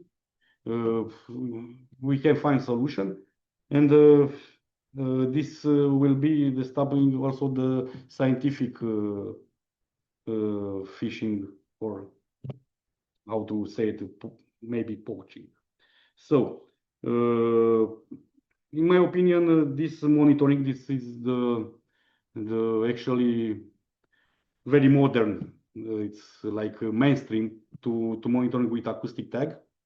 But what we need to find because to identify if this fish was had reproduction, spawning reproduction, we must go to in situ to study the spawning grounds, to find the eggs, to find the larva, so on. You can see it on this because it's not active monitoring. You need reception station, hydrophones in the Danube, and you can see it fish that go upstream, but you don't know why or where. So after I don't know, 14 years, 15 years of acoustic monitoring, we don't know any spawning site. So in my opinion, it's a problem. Scientific fishing must be strictly controlled, independently supervised, and fully transparent, especially when mature adults are involved. We know why. I will not explain more. Future monitoring should place greater emphasis on juvenile, adults in marine area, genetic tools, and non-invasive approaches. So this is, I believe, will be the challenges. The main challenges will be to recover the historical spawning grounds, or to open the migration corridor. Will be the main aspect in the next 22 decades. But also the stop the trafficking, because the trafficking is the base of all this, the poaching, bycatch, scientific fishing one.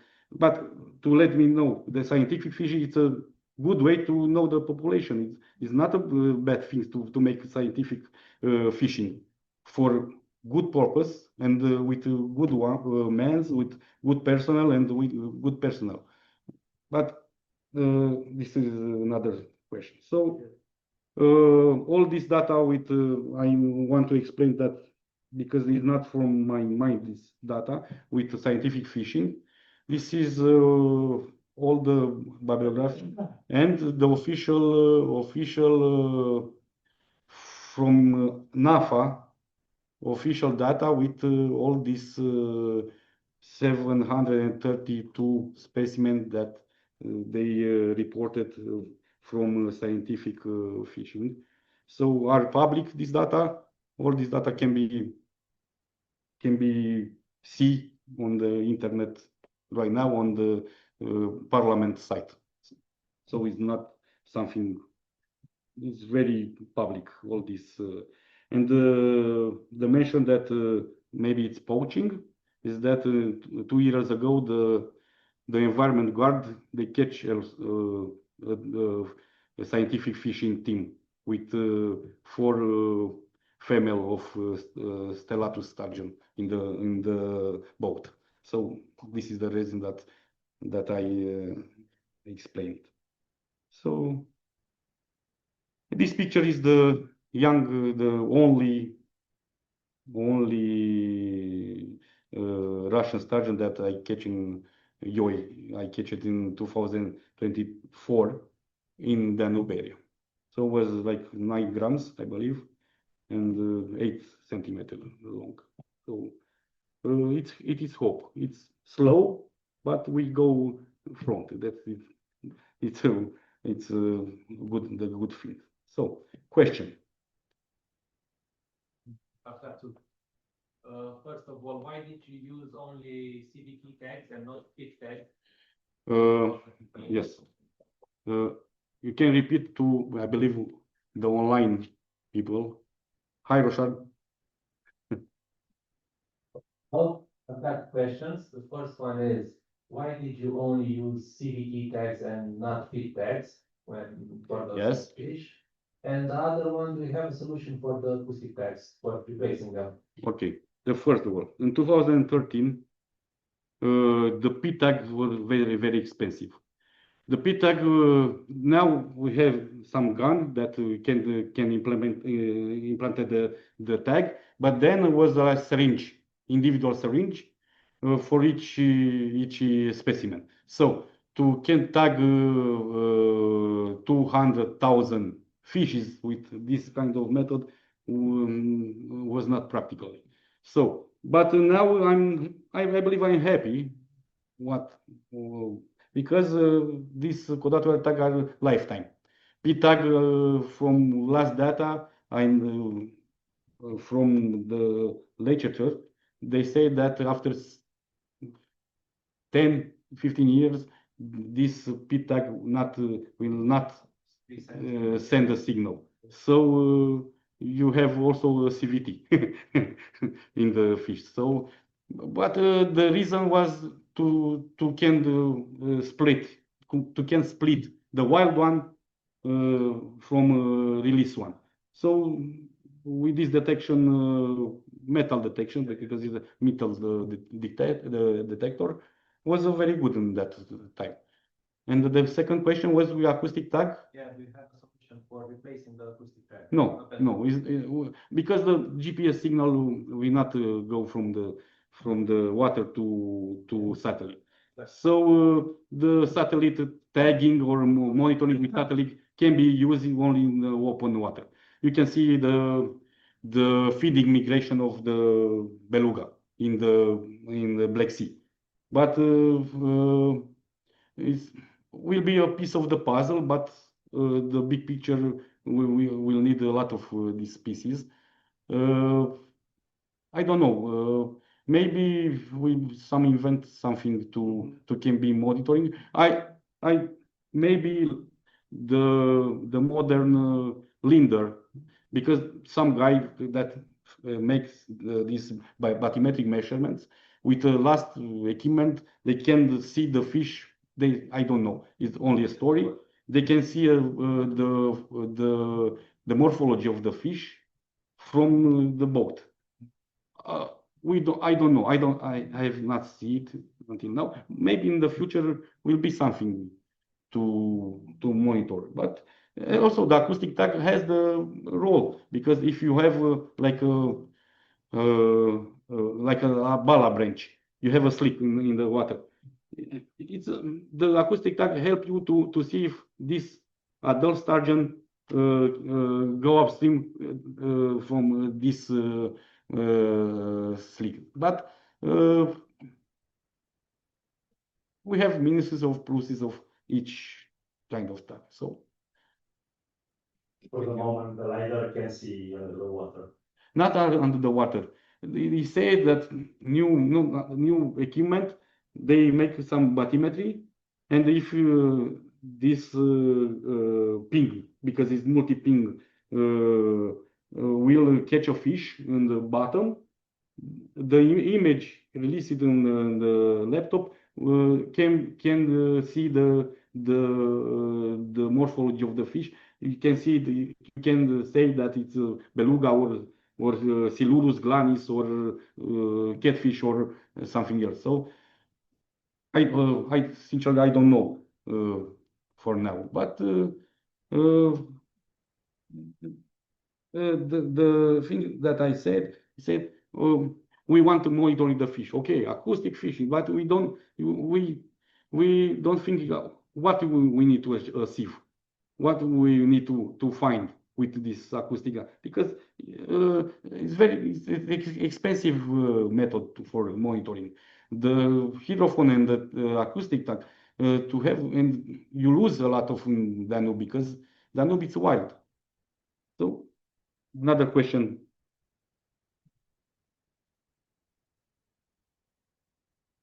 Thank you.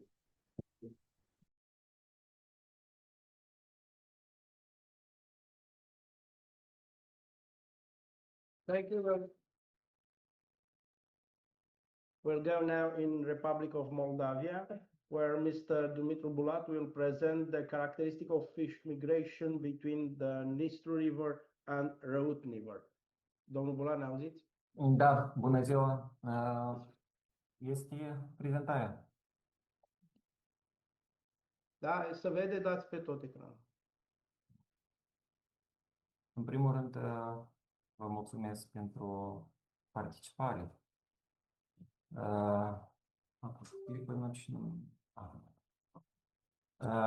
O să vă rog să vorbiți puțin mai tare, da? Da? Ok. Mulțumesc. Vreau să fac o prezentare cu privire la particularitățile migraționale piscicole între fluviul Nistru și râul Răut.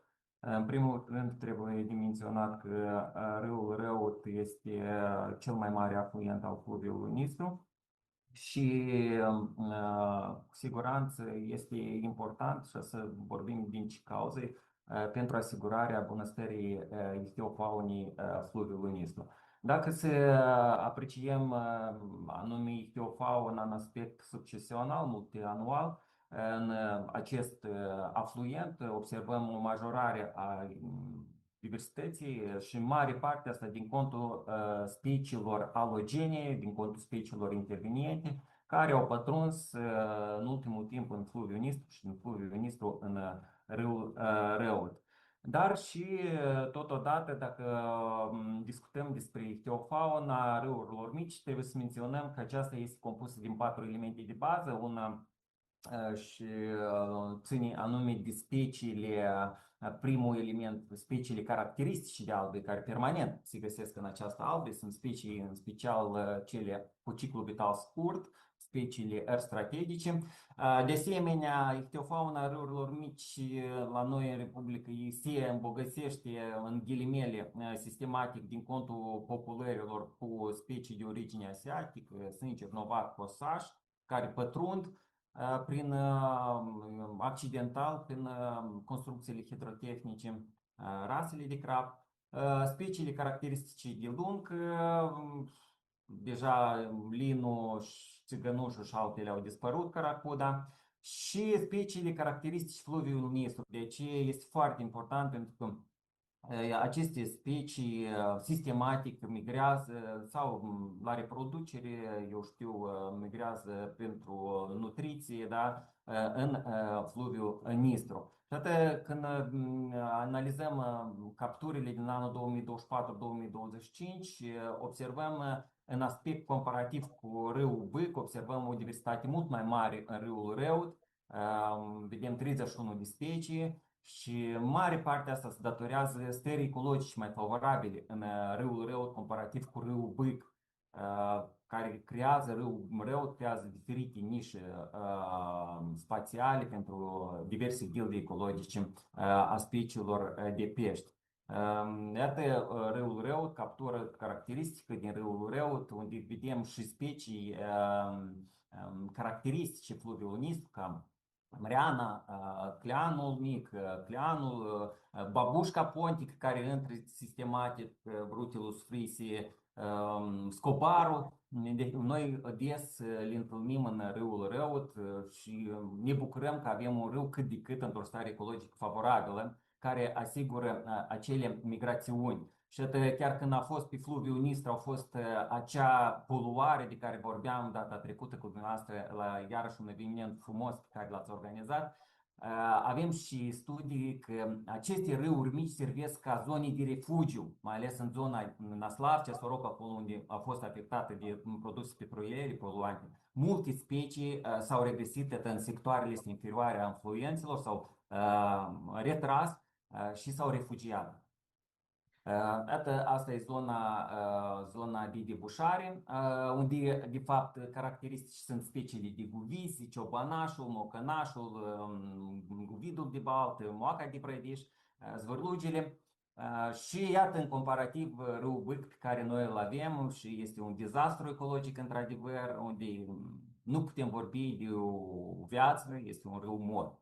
Aici sunt recomandările pe care noi le propunem și, în primul rând, restabilirea continuității, nu numai longitudinale, dar și laterale. Suprafețele zonelor umede trebuie extinse, restabilirea zonelor de protecție și a fâșiilor de protecție, interzicerea activităților economice care duc la poluare. Și iată ceea ce e foarte dureros pentru râurile mici, anume fragmentarea. Este râul Răut în sectorul superior. Vedem, este ilicit, de fapt, fragmentat și în aval nici nu curge apă, deja mai jos, deja de Dondușeni, mai apare apa și se mai suplinește din izvoare, din precipitații. Ceea ce nu trebuie de făcut, un exemplu, ceea ce nu trebuie de făcut, că avem în planurile de acțiuni la noi în diferite strategii, curățarea râurilor mici și iată un exemplu, râul Botna s-a curățat și peste câteva luni iarăși s-a împânzit cu vegetație s-a colmatat și desigur trebuie totul ce de făcut din principii științific argumentate. Întâi, înainte de toate, restabiliți zonele și fâșiile de protecție, mâlul ăsta, luați-l din apropiere ca să nu înapoi să se verse, adică să se erodeze și să nimerească în albe. Adică toate lucrurile astea trebuie făcut cu efect durabil în timp. Și atât, vedeți, pur și simplu este într-adevăr o risipă de bani. Și dacă sunt întrebări, vă mulțumesc mult, răspund cu atenție. Cu plăcere. În sală. Sunt întrebări de sală? Nu. Da, încă o dată vreau să mă reiterez poziția, pentru că râurile noastre mici sunt într-o stare catastrofală, iar bunăstarea lor foarte mult influențează asupra bunăstării râurilor în care debușează fluviul Nistru și râul Prut. Și de aceea trebuie să avem grijă de patrimoniul nostru. Am o întrebare din sală. Bună ziua, domnul Bulat. Bună ziua. Vă mulțumim ca de fiecare dată dacă răspundeți solicitării noastre și astăzi lucrarea este remarcabilă, respect și apreciere pentru ce faceți acolo în contextul dat, pentru că știm greutățile prin care treceți și cum ați menționat și dumneavoastră, ați avut și acel eveniment major, cu poluarea pe Nistru, care nu este puțin lucru și pentru faptul că în perioada scurtă de la eveniment și până la prezentarea din această zi ați reușit să veniți cu aceste date în care ați menționat dacă acest râu practic a constituit, să zicem, o zonă de retragere și de salvare pentru speciile pe care le-ați menționat. Încă o dată, apreciere, salutările tuturor de acolo și așteptăm în continuare colaborări, parteneriate și să ținem aproape. Succes în continuare! Vă mulțumesc mult pentru apreciere. Mulțumim!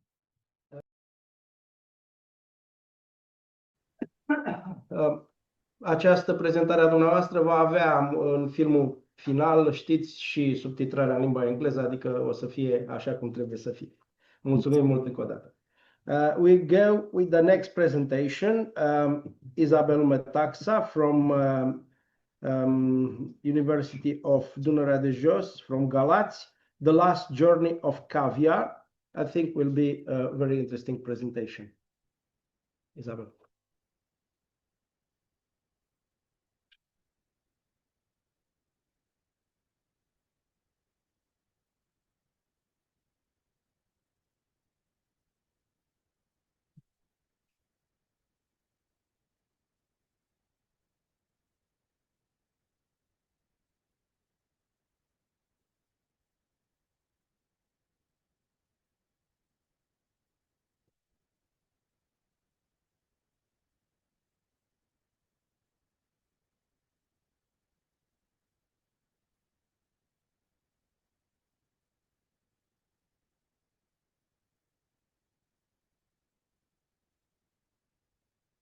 Hey, good afternoon, distinguished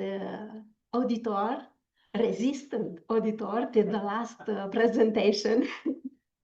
My presentation is entitled The Last Journey of Caviar, Rethinking Sturgeon Conservation Through Cultural Memory, Migration Ecology, and Ecological Recovery. My work focuses on sturgeon in Danube and Black Sea region, a region where these ancient migratory fishes are not only biological species, but also part of cultural history, traditional fisheries, riverian livelihood, and symbolic economy of caviar.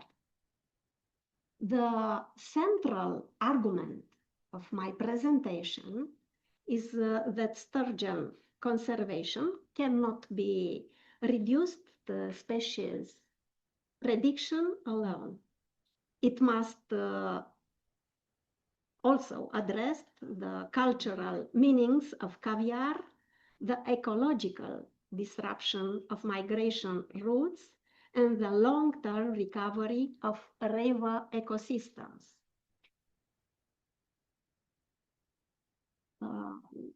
Why sturgeon matter? Sturgeon are among the most remarkable fishes in the world.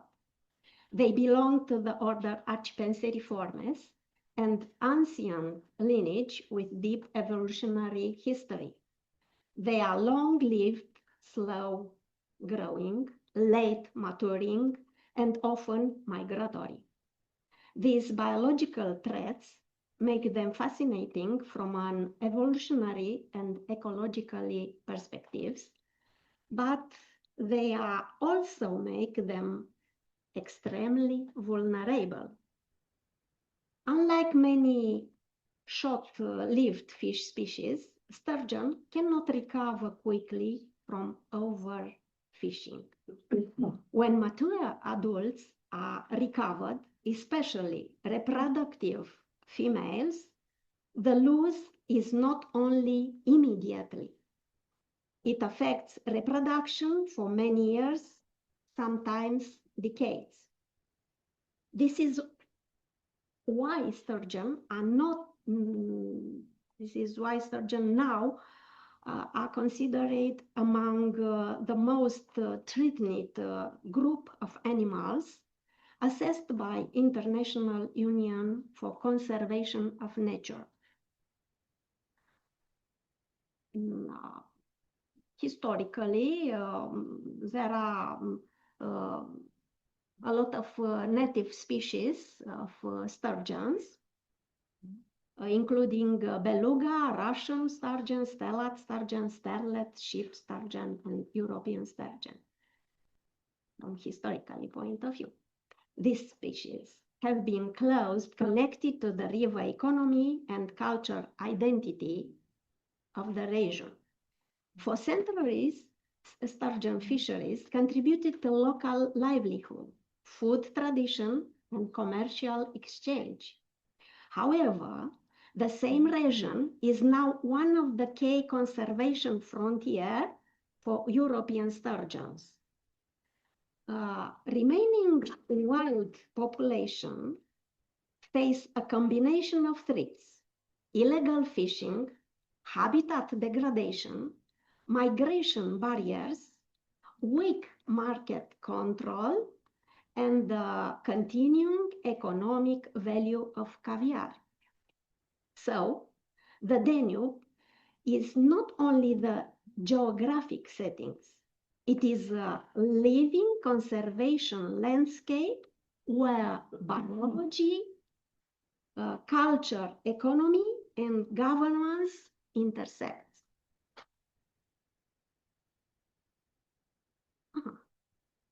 The title of our work, The Last Journey of Caviar, is intentionally metaphoric.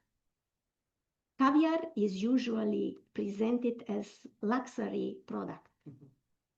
It'll appear in small tin on elegant tablets associated with refinement, prestige, and rarity.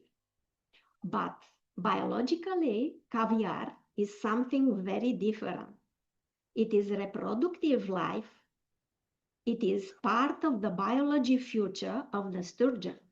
So, when caviar moves from the river to the market, it undergoes a transformation. Reproduction, extraction, commodity, luxury. This transformation is the heart of the problem.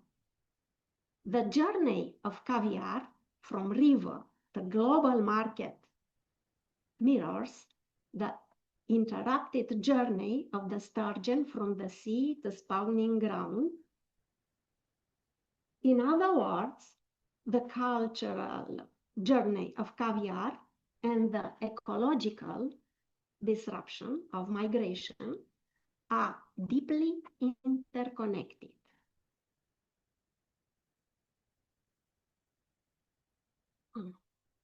Caviar carries cultural memory. It remembers abundance, wealth, celebration, local fisheries, and regional tradition.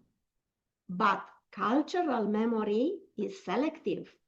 It often remembers the product and forgets the fish. It remembers prestige and forgets migration. It remembers taste, but forgets ecological costs. This creates what I call a prestige extinction paradox. As sturgeon become rare, caviar may become more valuable.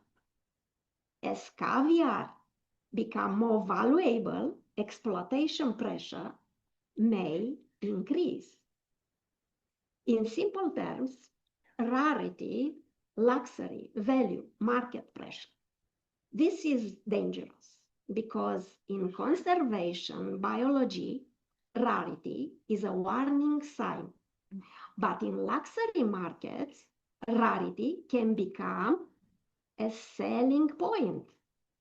Therefore, conservation must also transform cultural memory. Caviar must no longer be remembered only as luxury. It must be remembered as evidence of river life, reproductive vulnerability, and ecological responsibility.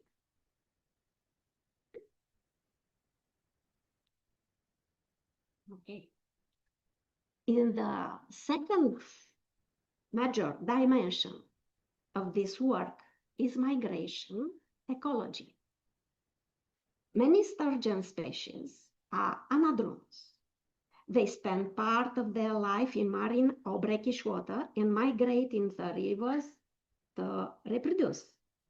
Their life cycle depends on access to spawning grounds, appropriate flow, suitable substrate, temperature cues, and juvenile nursery habitats.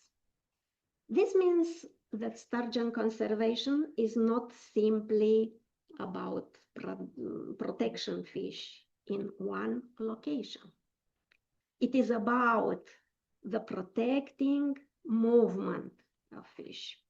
Also, if river connectivity is lost, spawning success collapses. If adult abundance is too low, restored habitats may remain unused. If poaching pressure remain high, migration become dangerous also.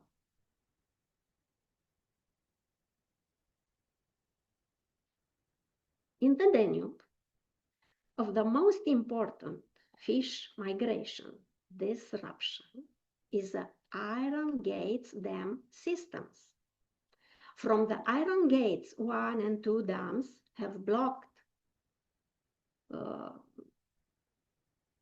access to historical upstream spawning grounds. But for migratory sturgeons, this means that the river is no longer a continuous ecological corridor. The problem is not only physical blockage. They also alter the flow, the sediment transport, temperature condition, and habitat structure. They can concentrate fish below barriers, make them more vulnerable to illegal captures. This shows why sturgeon conservation must be planned at the river basin scales. A sturgeon cannot recognize national borders, administrative limits, or sectorial policies. Its survival depends on the ecological continuity of the river.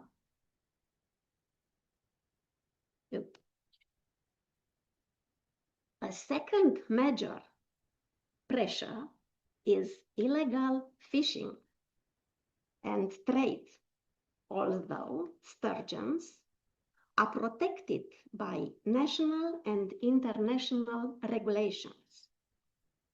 Illegal capture and caviar trafficking continue in part of the Black Sea, Danube and Black Sea region. Also,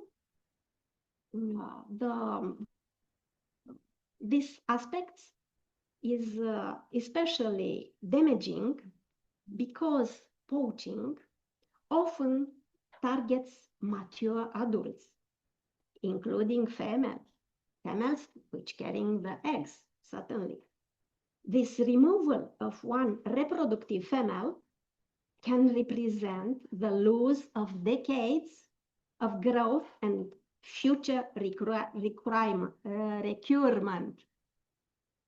Illegal trade also undetermined responsible aquaculture and consumer trust. If illegally sourced caviar enter the market under false label, then consumer cannot easily distinguish between legal production and destructive exploitation.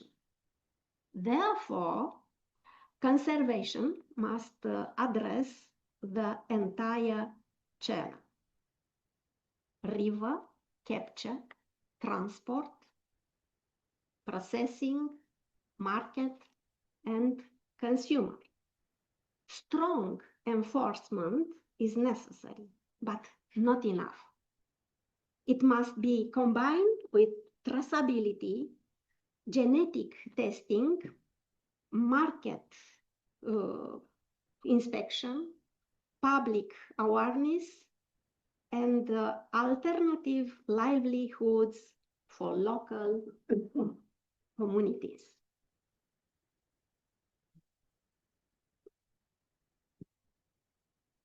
Aquaculture plays a complex role in sturgeon conservation. On one hand, farmed sturgeon and farmed caviar can reduce pressure on wild population. Legal aquaculture can provide an alternative to illegal wild harvest and can support research, breeding, conservation knowledge. On the other hand, aquaculture is not automatically sustainable. It can create risks such as escapes, hybridization, diseases transfer, genetic erosion, and misleading marketing. It can also create the false impression that the wild sturgeon conservation is no longer urgent. For this reason, responsible sturgeon aquaculture must include several principles. As we can see, legal broodstock origin, traceability, biosecurity, genetic responsibility, transparent labeling, and contribution to conservation.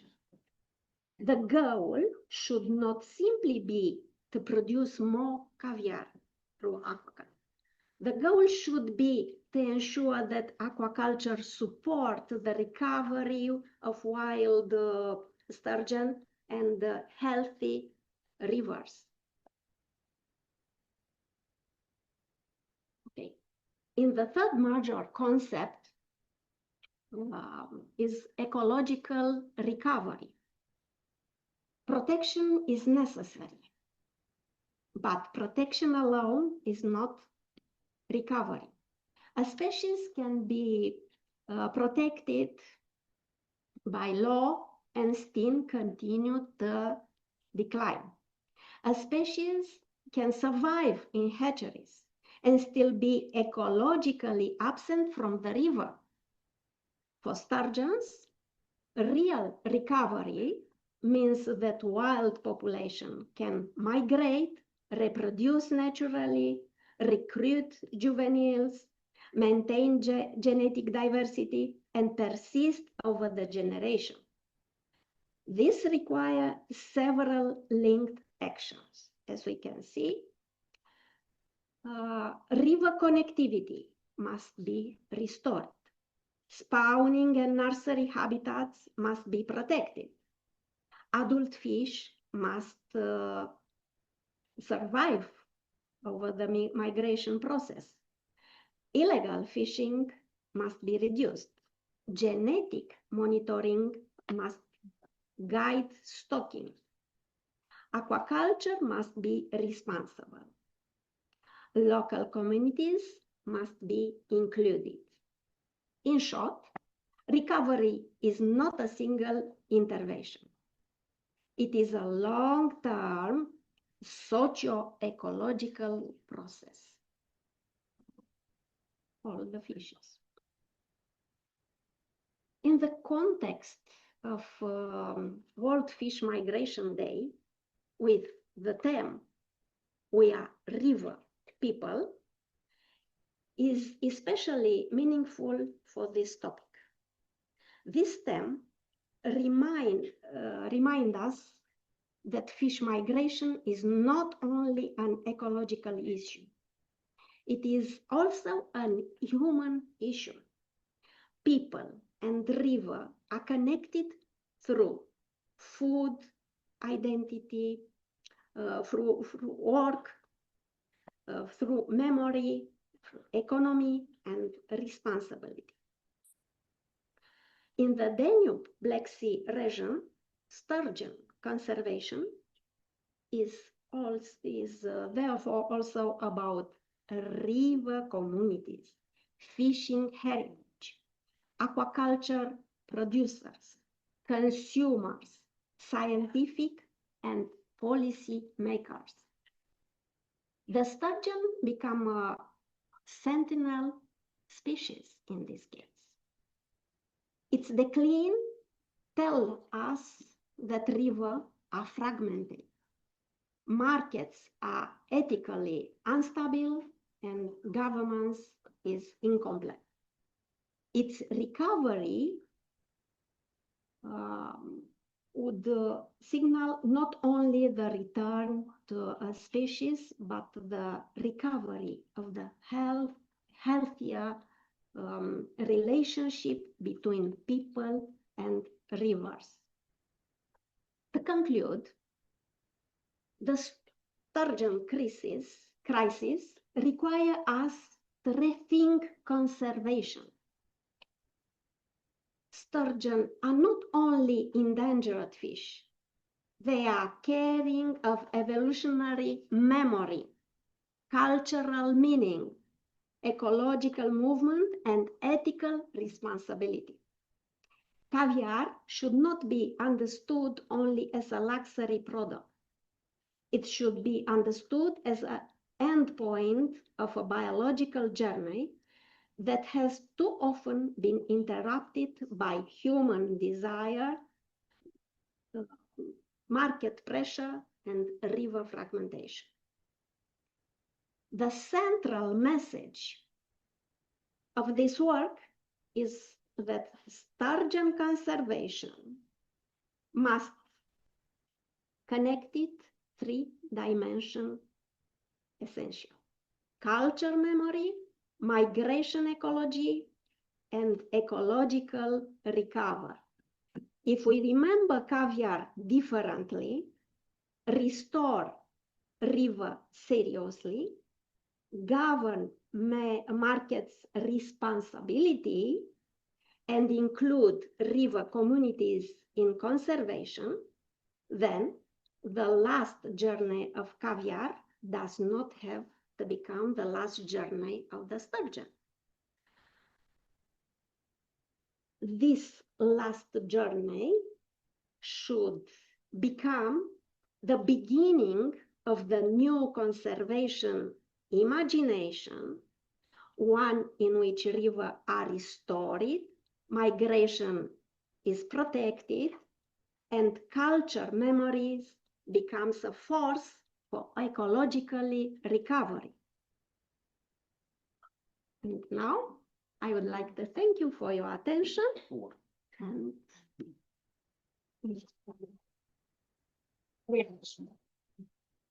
It's not the last journey. hope not to be.